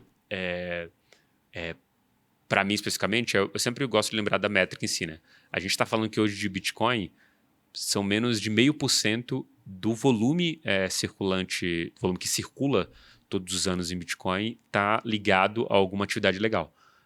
Menos de 0,5%. Menos de 0,5%. E em dólar, 2,5%. E assim, o volume em dólar é muito maior circulado do que o volume de Bitcoin. Então, assim, se tiver, tanto nominalmente quanto percentualmente, o dinheiro fiduciário, mas fiduciário, o dólar, ele é usado mais para o crime do que Bitcoin, por exemplo.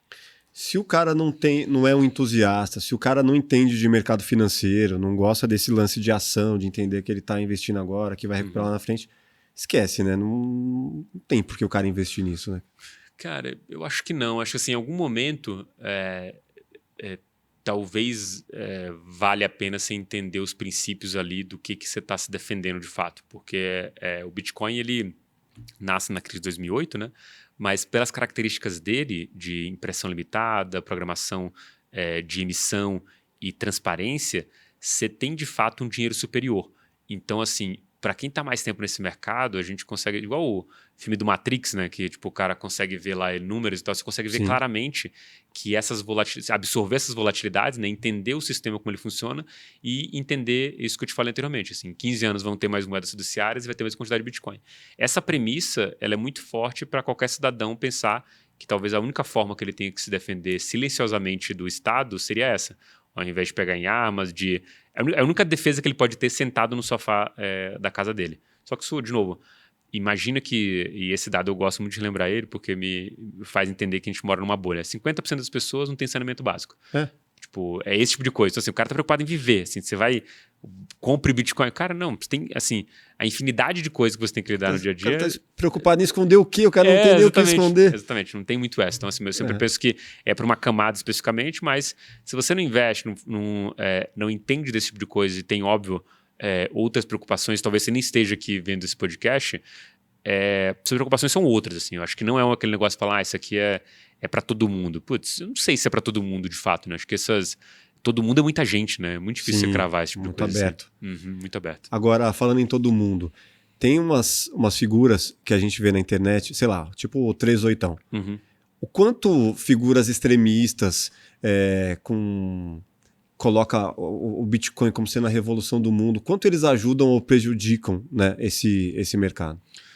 Cara, eu acho, a minha visão, que como são figuras caricatas e atraem a atenção das pessoas, eu não diria que prejudica mais do que ajuda. Eu diria que tem uma ajuda com certeza. Porque assim, essas figuras caricatas, elas chamam a atenção.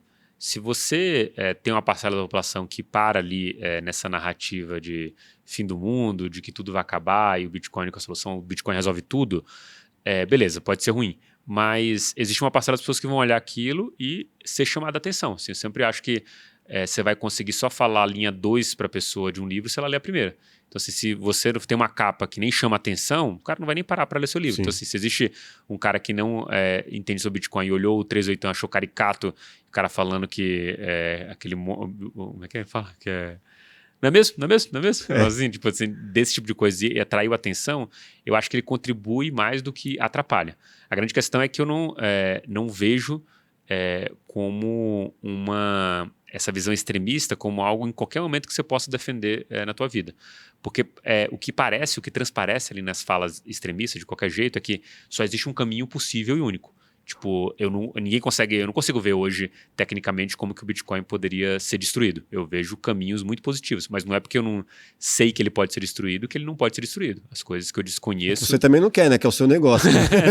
Não, também tem essa, assim. Se você entende a essência daquilo, você vê que os problemas que o Bitcoin já passou deixaram ele mais forte.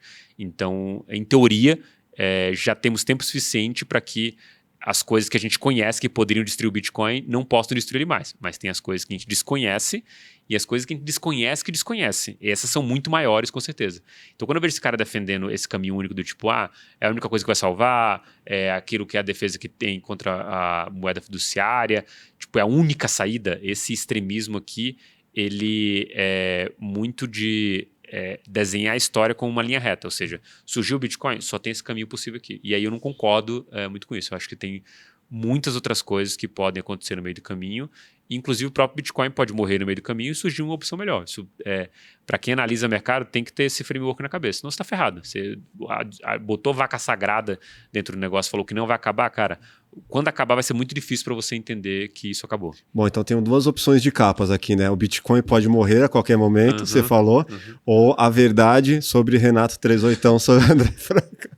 Essa é boa. Pelo menos dois cortes você tem aí, Dois cortes, bom. Só que ao mesmo tempo... Mas outra coisa que eu ia te perguntar, e o Thiago Reis? Teve a polêmica dele recentemente lá, falou-se muito disso, tiveram vários cortes. O que esse cara fala?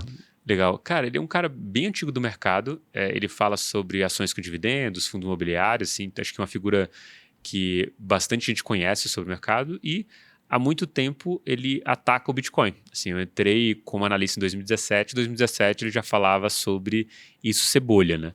E ele falava de uma maneira que era tipo, eu gosto muito desse comportamento, acho caricato também, que não entendo e não quero saber. Não entendo, não quero saber e não gosto. Tipo isso, assim.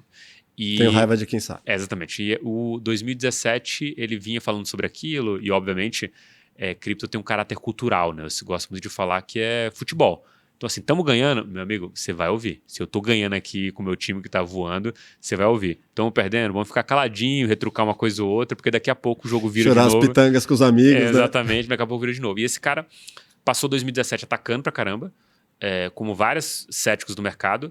2018... Mas por que ataca? Qual que é a dele? A lógica aqui pra mim é do tipo... Minha visão hoje, percepção do que eu já vi tudo ele falar, ele não consegue entender e... todas as coisas que tenta explicar para ele, ele acha que não fazem sentido. Do tipo, o Bitcoin, por exemplo, não tem lastro. E toda vez que ele fala um negócio desse, depois se comprova que não faz sentido aquilo, ele muda o discurso. Então ele Mas ele é um economista famoso? As pessoas dão atenção pro que ele fala? Porque cara, eu não sei devem dar, né?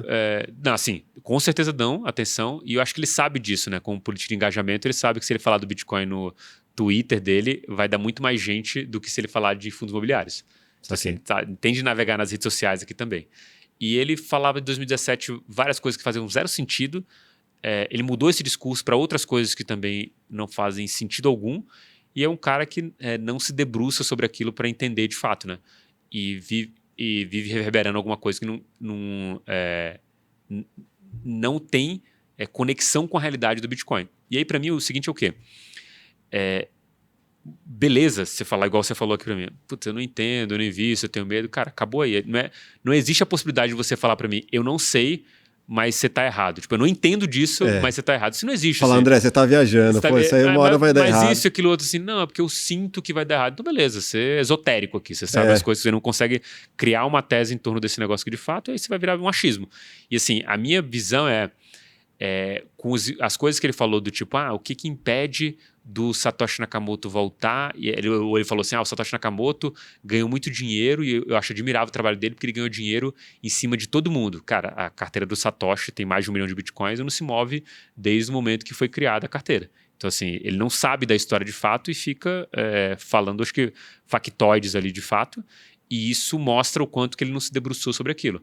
E a minha questão quem se debruça sobre esse case, eu vejo pouquíssimas pessoas atravessando para o lado de lá e voltando, assim. Eu devo ter uns 2, 3 exemplos de cabeça de gente que foi, entendeu, falou por muito tempo bem e voltou atrás e falou assim, olha, isso aqui não faz sentido. Todo mundo que vai consegue entender e ver o potencial dessa tecnologia. E o Thiago Reis parou no tempo, falava sobre, o Satoshi Nakamoto pode voltar a qualquer momento e mudar as regras do jogo. Não dá. Tipo assim, não dá para fazer isso. É um consenso. Foi um questionamento que eu falei. Exatamente. E ele... Quando você vai falar para um público, você tem que entender o que você vai falar. Ele poderia claramente, e aí é uma questão, acho que, óbvio, de engajamento, falar assim, galera, não entendo, não quero falar sobre esse assunto. Morreu. Tipo, ou se você vai criar uma teoria, você fala, ele pode fazer isso, isso e isso, e talvez mudar a lógica do negócio. Aí alguém para e fala assim, esse cara tem uma teoria. Como tem vários argumentos, né? Tem o Castaneda que fala vários problemas que o Bitcoin pode ter na frente, mas é um cara que estuda esse negócio. O Casta. E o Thiago Reis não. Ele simplesmente se põe na postura do cara que vai atacar e aí vira uma guerra de torcida, né? Os a favor e o contra, e engajamento vai lá para as alturas, né? Mas isso faz bem pro mercado cripto ou prejudica? Não, eu acho que faz muito bem. Faz bem? Porque esse antagonista sem base, ele engana só as pessoas que não são inteligentes, eu acho, na minha visão. Porque assim, eu posso ouvir tua opinião sobre uma coisa e ser crítico e falar assim, será que o cara tem razão? Nas primeiras 2 linhas que eu entendi do Bitcoin, eu falo assim, cara, esse cara não sabe nem do que ele está falando. Aí eu vou mover meu canhão aqui de estudo para alguém que eu acho que entende de Bitcoin. Cara, quando esse cara começa a falar, você entende que ele se debruçou sobre várias coisas e entendeu várias premissas, como eu te falo sobre dinheiro, que o Thiago Reis não se pergunta, ou que os detratores do mercado cripto não se perguntam sobre isso. Então, acho que tem muito mais consciência do que é o Bitcoin do lado das pessoas que usam o Bitcoin do que aquelas que atacam. Porque eu acho que falta conhecimento daquilo, porque existe dúvidas dentro do próprio estudiosos de cripto sobre o futuro desse negócio. Mas são dúvidas palpáveis e plausíveis. Do lado do Thiago Reis existe um ataque puro e simples baseado no que ele acha que deve ser ou que vai ser no futuro. E isso, para mim, que olha para aquilo, me vê uma ideia do tipo, cara, será que eu não entendo algumas coisas que ele fala, tipo, eu não sou tão expert com ele fundo imobiliário. Mas será que se esse cara sai a público para falar disso, de um assunto que eu entendo, e vejo que está falando uma besteira gigantesca, será que ele não faz isso com essas outras coisas? Eu que olho para esse questionamento, eu vejo esse cara possivelmente como limitado, inclusive naquelas coisas que ele entende. Um exemplo para mim clássico tem uma teoria para isso, né? É o que o Pablo Marçal falou não tão recentemente, acho que antes da candidatura dele, que foi 99% das pessoas que mexem com cripto são bandidos. Ele falou isso? Falou isso. Se esse cara fala isso, e eu posso afirmar com certeza, e eu conheço esse mercado e eu sei que isso não é verdade, a primeira coisa que vem na minha cabeça é que outras mentiras ele me contou, baseado em estatísticas que não fazem nenhum sentido. E aquilo que não foi baseado em estatística deve ser mais mentira ainda. Para mim, só deteriora aquilo. No caso do Thiago Reis, eu acho que o cara olha ele falando sobre aquilo e olha um expert de cripto e fala, não, esse cara não sabe o que tá falando. Acho que mais ajuda, porque você trai a atenção, né? O cara, beleza, cripto é bosta e tal, aí vai conversar com alguém, entender aquilo e ver que faz sentido. O que dá mais dinheiro em cripto? A cripto, de fato, ou todo o mercado que existe no meio ali? Que existe a intermediação, existe o cara que vira o especialista, que vai sugerir carteiras. O que a galera ganha mais dinheiro com o que em cripto? Cara, eu acho que assim como todas tecnologias disruptivas, você tem as 2 possibilidades. Eu acho... Porque tudo que você está falando é tão complexo que o cara que está entrando, ele precisa de um influenciador, ele precisa de uma empresa ali certificada, que, sei lá, tipo o mercado Bitcoin, ele precisa da carteira, né, que também é um outro custo, várias intermediações que viram um baita negócio paralelo, né? Sim, eu acho que sim, tem um alicerce gigantesco aqui, mas eu acho que são 2 figuras, né? Tem o cara que é o investidor e o cara que é o empreendedor. Então, tem as 2 pontas onde você pode fazer dinheiro. Acho que o payout, né, a possibilidade de você ganhar dinheiro no no médio prazo tá para o empreendedor. Assim, ganhou mais dinheiro o Jeff Bezos ou o cara que investiu na Amazon? Foi o Jeff Bezos, né? Você tem desde salários, bônus e tudo mais. Você está diferenciando um investidor ali, tipo um milionário, que só pega um micro percentual ali e coloca, ou um cara que está colocando a pele em risco ali. Exatamente, né? Tipo, a analogia do... Tem o Glauco Bronx, que é um cara do mercado cripto, ele fala bastante sobre, tipo, quem que contribui mais para o café da manhã, né? O porco ou a galinha. Ele fala que o porco, ele dá a carne, né? Então, ele contribui mais para o café da manhã versus a galinha que dá o ovo. E, assim, o ovo seria o investimento e a carne seria o teu próprio carreira dentro desse mercado. Então, já que você doa-se mais, o payout para você tende a ser maior. Então, o empreendedor, com certeza, ele sempre vai mais ganhar, porque você está falando de um... Vamos supor aqui, nos melhores dos casos, né? Você comprou uma moedinha que deu 100 vezes. Botou R$1.000, tem 100 mil. Para o empreendedor que foi lá, tirou R$10.000 do bolso dele para criar um negócio de fato, dedicou horas e horas trabalhando aqui... É o trabalho da vida, né? Se tiver uma empresa que vai valer alguma coisa, com certeza ela vai valer mais do que R$1 milhão e vai dar mais dinheiro do que aquele cara ganhou com aquilo. Então, assim, acho que se der certo, o payout é muito maior. Mas acho que existem essas duas possibilidades, óbvio, para você que pode ser tanto na figura de investidor, de falar assim, tem oportunidade aqui para eu investir, quanto na oportunidade de empreendedor, que o payout com certeza é maior. E qual que é a relação do Drex, a nova moeda lá com o Bitcoin ou com a criptomoeda?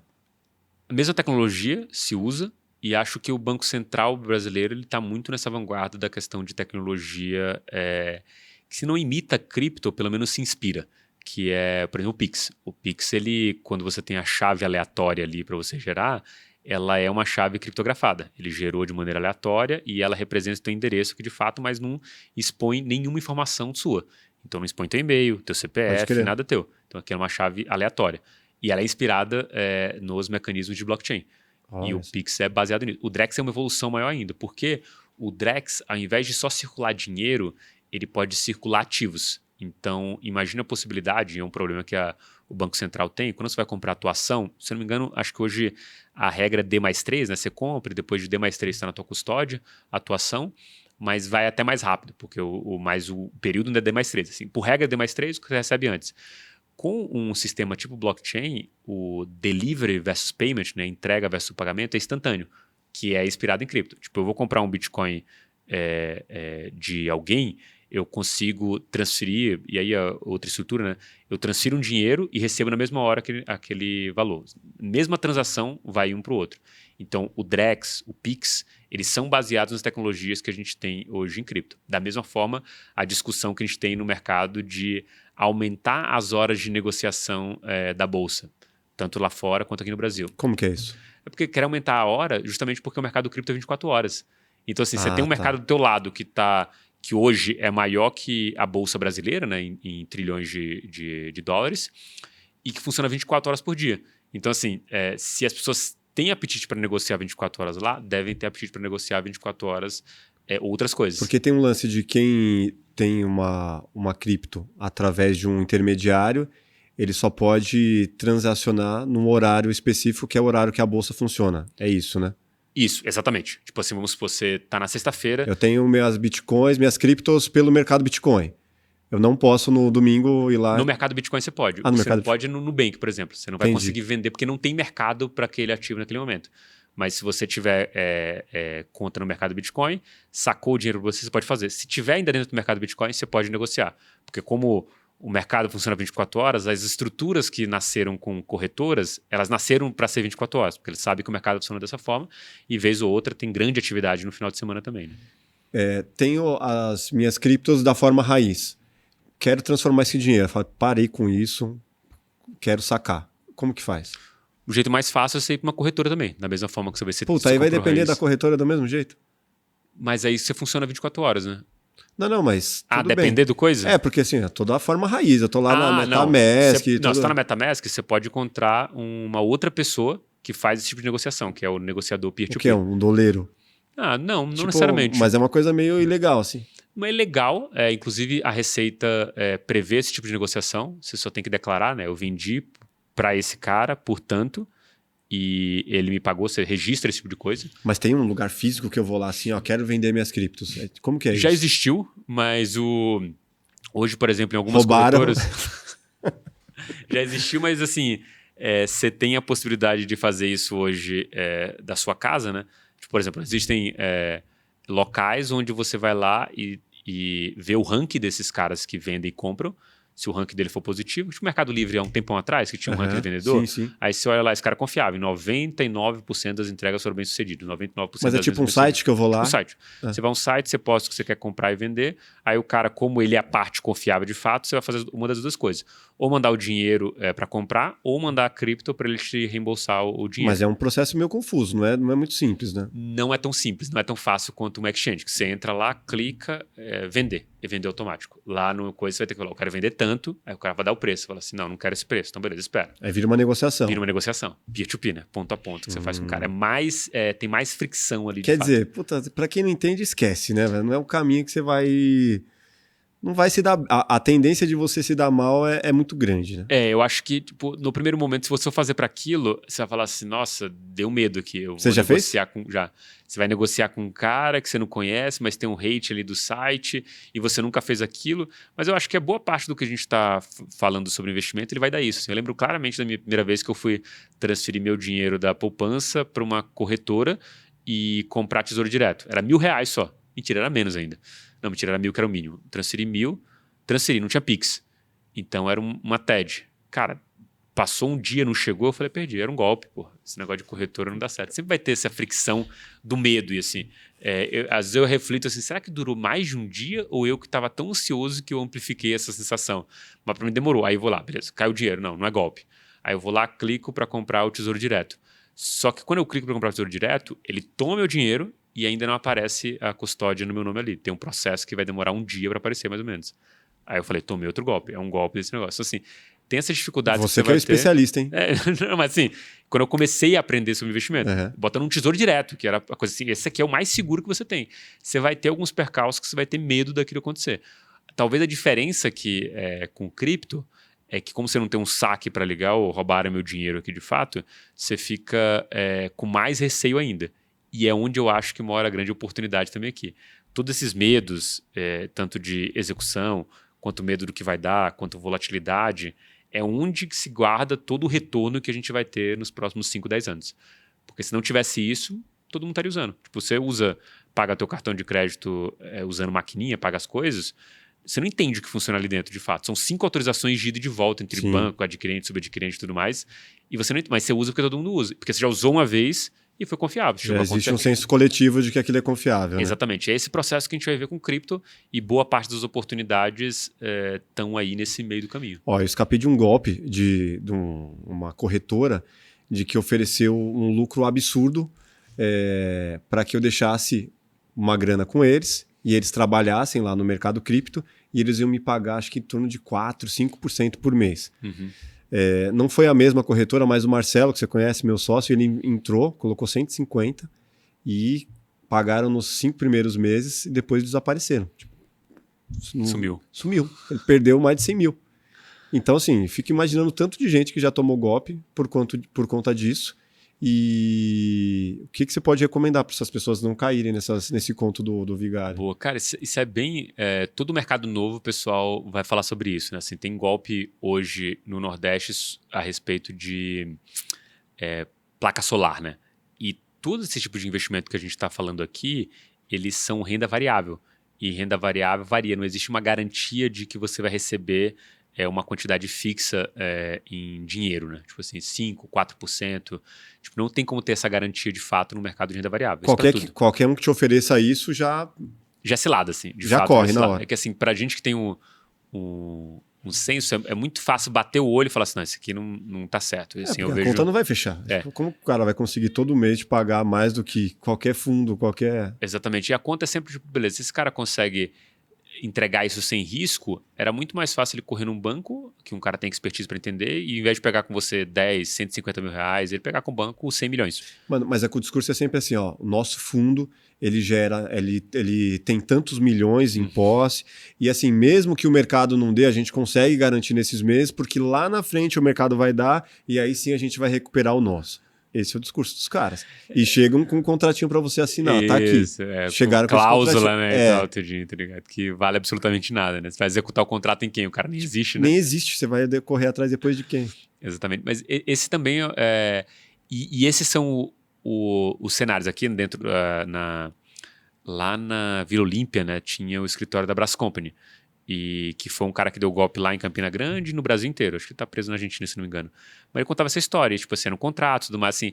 Pra gente que tá nesse mercado há muito tempo, é muito fácil ver esse tipo de coisa. Ser cético, né? Tipo, você olhar pra aquilo e falar assim, cara, isso aqui não para de pé, mas nem ferrando, assim. E é uma coisa que, de novo, pra gente que é ao mesmo tempo, você olha a cara do cara, olha o que ele fala, o discurso, é muito fácil, assim. Então, tal que eu lembro que tinha um cliente que ele falou assim, eu vou sacar o dinheiro de tal local e aí eu vou pagar a tua mentoria e o restante eu vou investir com você. Aí eu falei, legal, onde está o dinheiro? Pensando, pô, tá no exchange. Ele falou assim, não, tá numa empresa que investe para mim. Aí ele falou, investe para mim e eu tiro, sei lá, 5, 6, 3% na verdade, de 2 a 3% no mês e tal. Aí eu falei, quanto tempo tá te pagando? Já mais de ano. Aí eu falei assim, qual o nome dela? Aí ele falou um plus, alguma coisa. Quando ele falou o nome, eu falei assim, cara, isso é golpe.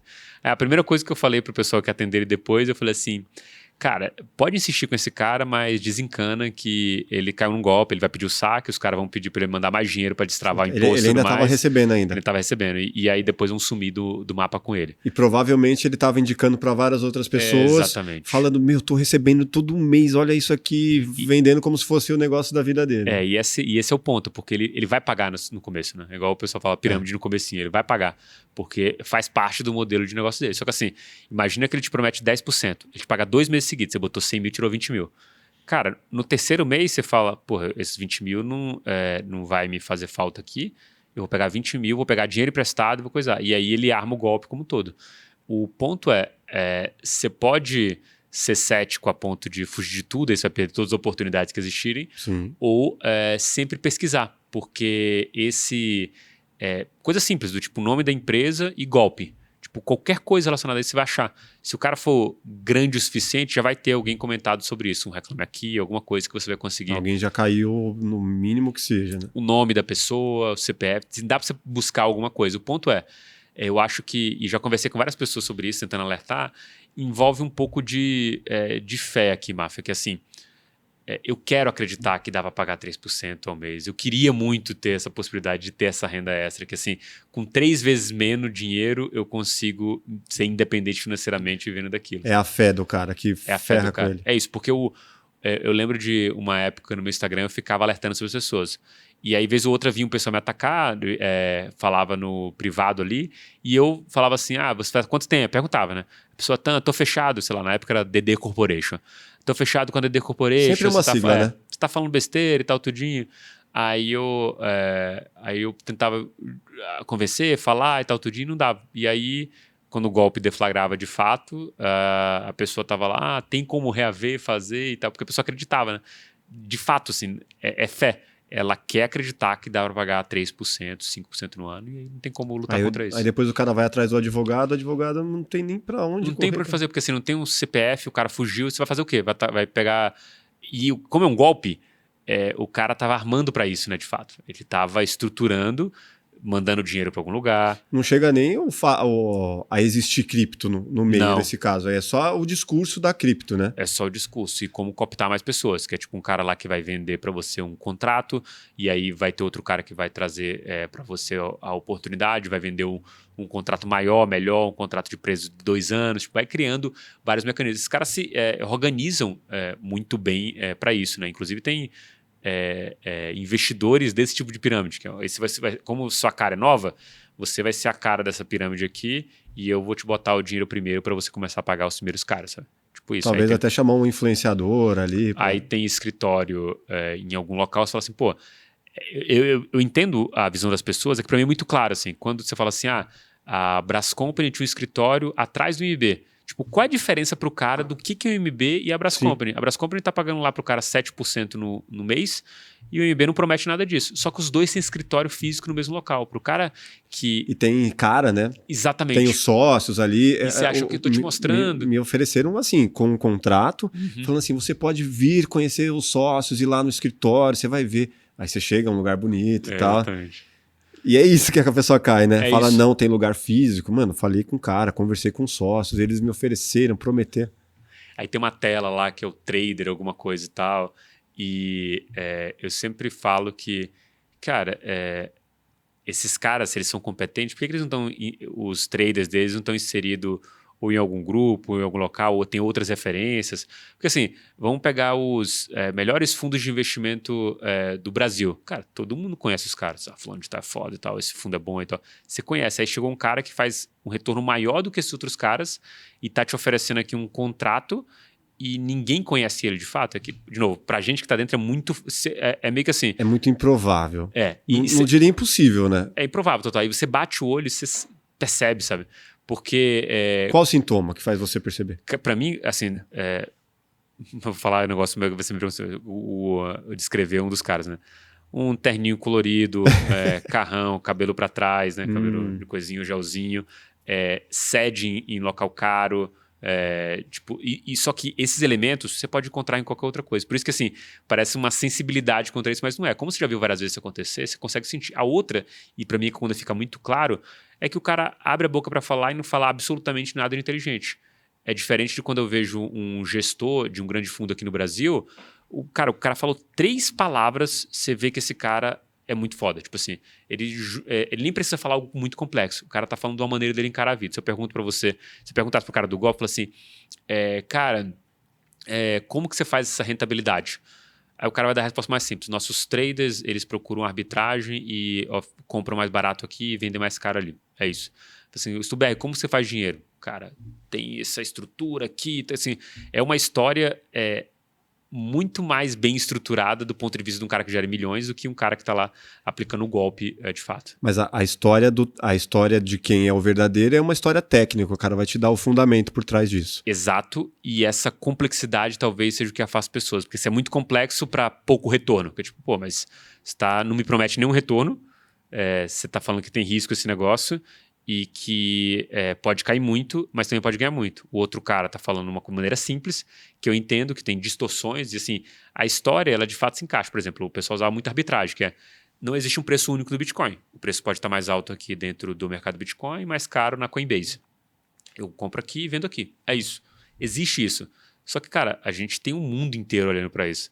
Tipo, você é o cara que vai conseguir não fazer uma transação de 200, 300 dólares para sua conta pessoal, mas fazer 200 mil dólares numa transação dessa, e vai ter espaço para isso, quem entende um pouco mais saca isso. Mas é porque o cara não quer pegar você. Exato. Pro cara ele quer, é igual o candidato, que Sim. quer, com um discurso populista, convencer a população ali de que é possível fazer determinada coisa. Porque os teus 50 mil reais que ele pode te dar um golpe e os 50 mil reais do cara que só tem 50 mil reais vale a mesma coisa para ele. Exato. É um golpe de qualquer jeito. Tipo assim, então não precisa te convencer, ele precisa atrair uma quantidade de dinheiro para ele conseguir dar o golpe. Pessoas que vão convencer outras pessoas e que isso aí vai longe. Né? Exatamente. Agora, isso que você falou funciona em vários mercados, né? Pô, já vi uma época lá atrás, quando começou o lance de lojas online. Uhum. Uma organização de uma galera que chamava Omni, vendendo acessos para a plataforma deles para poder revender produtos. Então, essa era a pirâmide. Você chegava lá, você pode montar a sua loja virtual. Temos aqui uma superestrutura no qual a gente vai disponibilizar todos os nossos produtos para você, microempreendedor, montar a sua loja online. E aí era um discurso assim, sabe? Aquele lavagem cerebral, assim, que todo mundo... E o cara chegando de carrão, e o terninho, e o cabelinho. Exatamente o que você falou, mas numa outra área. Exato. E aí, no final das contas, era uma pirâmide. Assim como Bebom, lembra? Bebom não conheci não. Bebom os caras vendiam alarme de carro. Tipo, não era nenhum negócio que nem existia. Uhum, e aí era um que vendia pro outro, que trazia a galera e de repente, pum, a pirâmide cai. É sempre uma tecnologia meio nova, assim, que o pessoal entende que ela é boa e vai dar muito dinheiro, e o cara incrusta um sistema de pirâmide, né? Que tipo, tem que atrair sempre mais gente para vender. E o meu amigo tava, felizão, me chamando, achei um negócio que você vai ganhar muito dinheiro, eu já tô ganhando, olha aqui, olhou lá, mostrou o extrato. E aí você fala, sério mesmo, Sandro? O Sandro, se você estiver assistindo. Sério mesmo, Sandro? E aí ele se ferrou. Verdades e mitos de cripto. Falamos de muitos aqui, mas vamos lá, perguntas rápidas aqui para você. Cripto é dinheiro ilegal que serve para comprar arma ou órgão? Você já falou, mas e aí? Mito, total. Com cripto é impossível de rastrear suas compras? Nossa, mito total. Exatamente o contrário. Totalmente possível. Com cripto você não vai precisar mais pagar impostos? Mentira total, vão pegar você e por estar registrado vai ser até mais fácil no futuro. Investir em cripto é igual jogo de azar. A tendência é você perder mais do que ganhar. Mito, mas a sensação que você vai ter é um pouco essa. Mas no agregado você vai ganhar dinheiro. Esse negócio sobe no bull market há 10 anos. O mercado de cripto é uma pirâmide que vai desabar a qualquer momento. Mito total. Total. Isso aí é uma De verdade mesmo? Assina embaixo aqui pra eternidade. Ó. A essência do Bitcoin não tem como ser uma pirâmide. A semana que vem cai tudo. Eu trago o André de volta. Cair é tranquilo, né, pessoal? Isso aí vai acontecer. O pessoal, um dia me perguntaram, tem alguma chance de ter uma queda inesperada? Eu falei, 100%. O que mais vai ter nesse negócio é queda inesperada, assim. Mas a queda de você perder tudo que você tinha? Ou... Não. Não? Não. Tipo a gente tá falando de uma tecnologia já bem resiliente, assim. A gente tá falando, tipo assim, de um bear market que cai 70%. Sei lá, você tem 10 criptos. Você ficar com o equivalente a R$0. Difícil. Bem difícil, assim. Todas as vezes que... A gente sempre usa esse discurso, né? Você vai investir pouco, de 10 ativos, se um multiplicar por 10, ele pagou todo o resto que foi a zero. Mas a gente nunca viu nenhum ativo ir de fato a zero. Inclusive, coisas que deveriam ter ido a zero sempre sustentaram algum preço e até volume de negociação. Qualquer um pode criar um Bitcoin? Ou uma cripto? Verdade, mas não o Bitcoin. Ou a cripto, que eu já falando no artigo definido. Qualquer um pode criar uma cripto? Qualquer um pode criar uma cripto. Tão simples quanto isso. Assim, o modelo, por exemplo, de meme coin, que o pessoal fala bastante. Sim, das figurinhas. Da figurinha e tal, do gatinho, do cachorro e tal. Qualquer um pode criar. É tão simples quanto clicar 3 ou 4 botões e clicar. Agora, o ponto é, o que você faz a partir daquela sequência? O Bitcoin não vai ter como você fazer dessa forma. Satoshi Nakamoto é um avatar, ele nem existe de fato, nunca existiu. Olha, nunca existiu é meio forte porque ele escreveu e-mail, a não ser que você pense que talvez seja uma inteligência artificial criada naquele momento que criou. Mas não pode ser alguém que nem tem esse nome? Pode, não. E com certeza não é o nome dele, né? Era um cara. Pensa que era um cara dentro de uma lista de e-mail de cypherpunks que se preocupavam muito com a identidade não ser revelada deles. É um hacker foda que inventou o o nome de um japonês. Exatamente. É japonês, né? Inclusive a história conta que quando encontraram o Satoshi Nakamoto... Japonês para dar mais credibilidade. Eles encontraram o nome do cara, foram entrevistar. Inclusive, se botar Satoshi Nakamoto, aparece a cara de um cara, mas é o Satoshi... o Dorian Satoshi Nakamoto, que é o nome do cara. Mas ele não é o Satoshi Nakamoto de verdade, é um cara com um homônimo do cara. E é engraçado que esse cara morava a 6 quadras de um dos caras que recebeu, que rodou o Bitcoin depois de Satoshi Nakamoto. Aí todo mundo fala, acho que é ele. Porque era muito coincidência. Imagina assim, eu inventei um nome... Inspirou num cara da vizinhança. E o cara inspirou, o cara morava muito próximo desse cara e todo mundo falou assim, qual a chance desse cara que era um programador... provavelmente o cara viu ele com o nome e tal e pensou, ou talvez nem ele saiba que ele se inspirou no nome desse cara. Deve ter encontrado alguma vez, ficou na cabeça dele. Devia ter uma banquinha lá, qualquer coisa, um cara público. Ele era até... por isso que a repórter achou que era ele mesmo. Ele era cientista da computação. Era um professor, assim. Devia ser o nerdão do bairro. Exatamente. E aí morava muito perto desse outro cara, que era o Hal Finney, e todo mundo, na época, desconfiou que era o Hal Finney, né? Que tipo, o cara inventou um nome, não conseguiu nem ser criativo. Ele falou, eu vou colocar o nome desse cara, que se for pra pegar alguém, vai pegar o tiozão. Mas é uma coisa que eu falo também, que assim, se o Satoshi Nakamoto tivesse vivo, tivesse se revelado, ele provavelmente estaria preso. Porque... Preso? É uma afronta aos governos isso aí. Ele teria sido preso em algum momento da história. Poderia estar livre hoje, porque o Bitcoin se tornou aquilo, mas em algum momento ele ia ser preso e ser discutido para tentar parar esse Bitcoin. Porque imagina, se hoje o mercado tem essa ideia de que pode o Bitcoin ser destruído e tudo mais, pode inventar um novo Bitcoin, imagina em 2014, assim. Imagina se ele estivesse lá aparecendo em 2014. Então, a história ela até é meio bíblica, né? Você conhece a obra, mas você não conhece o autor, a não ser o nome dele. Mas eu fico pensando assim, sou o ministro da economia de um grande país aí. Eu vejo esse negócio, tá dinheiro sendo transacionado e eu aqui, governo, não tô pegando nada. Qual que era a visão desses caras, assim, dos ministros, dos grandes economistas em relação a isso? Eu acho que esse negócio ele aparece para esse público, né, político em 2017. E em 2017, então, as pessoas começam a mover. Então, em 2018, você tem várias discussões em fóruns mundiais sobre o Bitcoin e sobre as criptoativos. Então, esse cara, ele entende que isso é uma ameaça. Os governos entendendo, ferrou aqui. Aqui tem alguma ameaça. Eles talvez não entendam que pode ser uma ameaça maior ainda do que eles acham que é. Mas eles entendem que é ruim para um governo não ter uma rastreabilidade de um dinheiro que circula pelo mundo todo, a qualquer momento, e ninguém tem um controle sobre ele.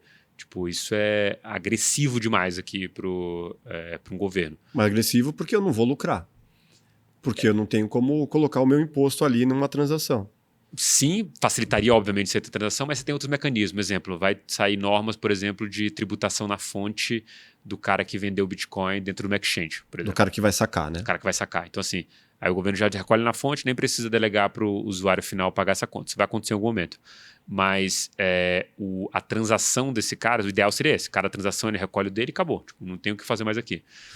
Mas a afronta também pode ser do tipo, cara, estão inventando um dinheiro paralelo aqui e eu não sou responsável por controlar, não tem a centralização desse negócio. Isso também é uma afronta que eu acho que é pior ainda, porque mostra que pode existir uma economia paralela em que o governo não tem a mesma ingerência que a economia que ele coordena dentro do país. Né? Tipo, você tem uma criptoeconomia, tipo peer-to-peer, posso transacionar com você e tudo mais, e simplesmente nunca passar pelo sistema financeiro tradicional, ou demorar para passar, ou não ter rastreabilidade da maneira que o governo pensa.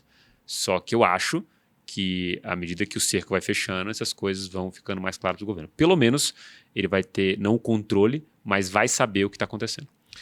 Com a evolução de inteligência artificial, robótica e tudo que a gente vê, qual a possibilidade dessa metodologia de criptografia chegar ao ponto de, alguém tem uma inteligência artificial que vai criptografar ali e o cara fala, tenho a visão da Matrix aqui, eu consigo, através da minha inteligência artificial, rastrear tudo ou dar um bug no sistema?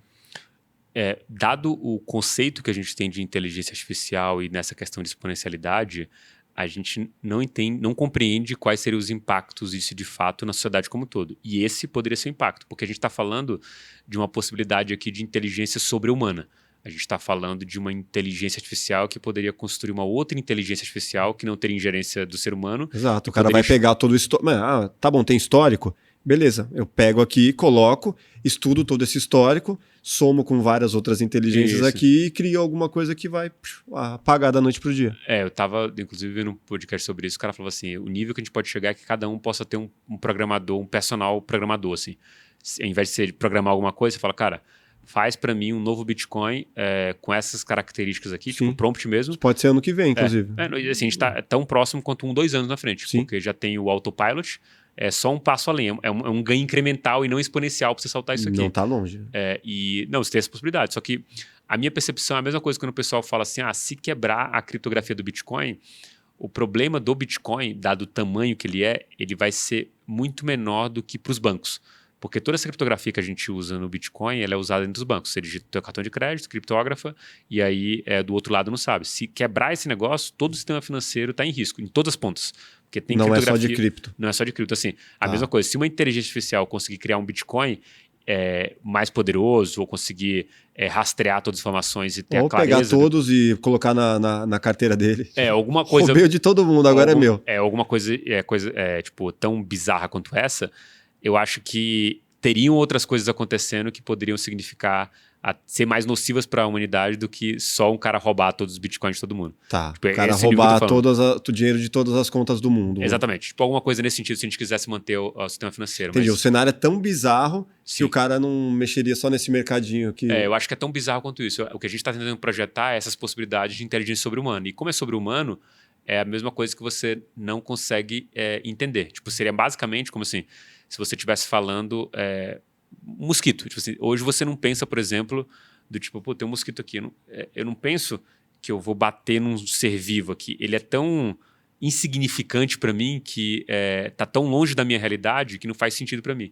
A mesma coisa pode acontecer com a inteligência artificial. Ela pode olhar para a gente e falar, esses caras tão insignificantes que ela não é um gato que você chutou a porra do gato, um cachorro e tal. Porque eu vou me preocupar com esse negócio. Tipo assim, ela não vai conseguir entender de fato que é você e vai andar por conta própria, né? Mas e se for o André Franco, com uma inteligência artificial fodona, ele fala, mano, tem um potencial aqui, um cara programador com a sua visão de mercado e, achei uma arma aqui, tipo, vou usar contra o sistema que não é... sistema que é contra o sistema. Eu acho que isso seria possível e aí é o ponto onde a gente morre nas grandes especulações, né? Quem que vai ter acesso a primeira vez isso?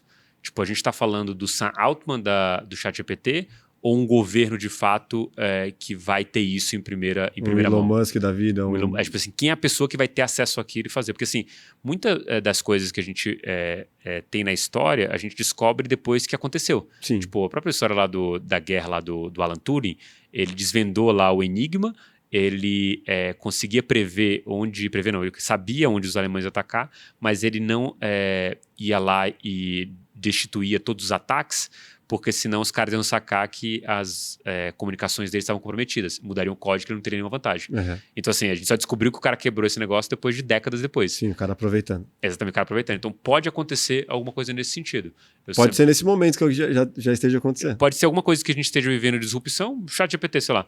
Pode ser uma disrupção da própria inteligência artificial. O cara que já montou um negócio muito maior, está entregando as coisas aos poucos aqui e daqui a pouco ele torna-se dominante como uma Big Tech também. Vai para um IPO, uma NVIDIA da vida, tipo assim. Você pode estar vivendo isso agora e não saber que alguém está dominando essa tecnologia. Agora é uma futurologia totalmente pós-apocalíptica. Uma tempestade solar ferrou o sistema financeiro. Quem tem cripto vai se ferrar também da mesma forma?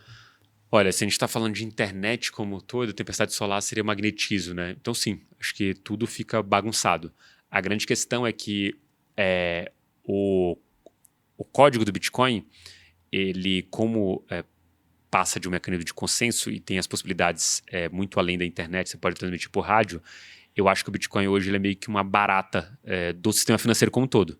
Que é tipo... É um grãozinho de areia do deserto? Tipo assim, ele não vai...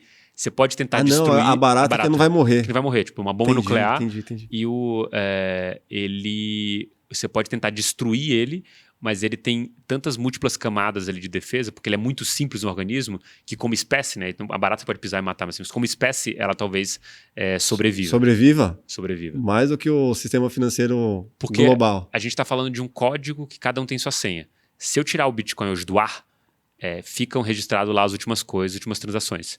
Se eu quiser começar a parar ele por um tempo e rodar ele depois, a partir daquele ponto que ele rodou ali, as pessoas que têm a senha de acesso, elas vão continuar tendo a senha de acesso. Isso não muda. Tipo, eu posso tentar acabar com o sistema e meio que assim, morreu, nada mais funciona aqui. E depois dar um reboot nele e partir daquele ponto inicial, porque tem um registro. Porque tem a teoria da tempestade solar, para a galera entender, é que se desse um apagão a partir de uma tempestade solar, tudo que você tem no banco, todo mundo que tem dinheiro deixaria de existir porque os sistemas não teriam mais os registros e aí tipo começaria um negócio do zero. Seleturaria tudo. Então ferrou, todo mundo chegaria num... Porque assim, muito dinheiro hoje é digital. Sim. Então todo mundo estaria na camada zero, tirando aqueles que têm o dinheiro guardado.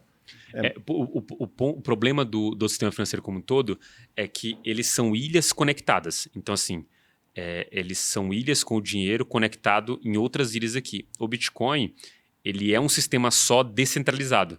Então, se tiver um registro das coisas salvas aqui, você pode rebutar. No caso do sistema como um todo, é um pouco mais complexo, porque você está falando que eu tenho o sistema brasileiro e a conexão com um sistema americano, com a Europa e tudo mais. Então, tipo, se você quebrar todo mundo, da onde a gente começa? Quem eu confio, né?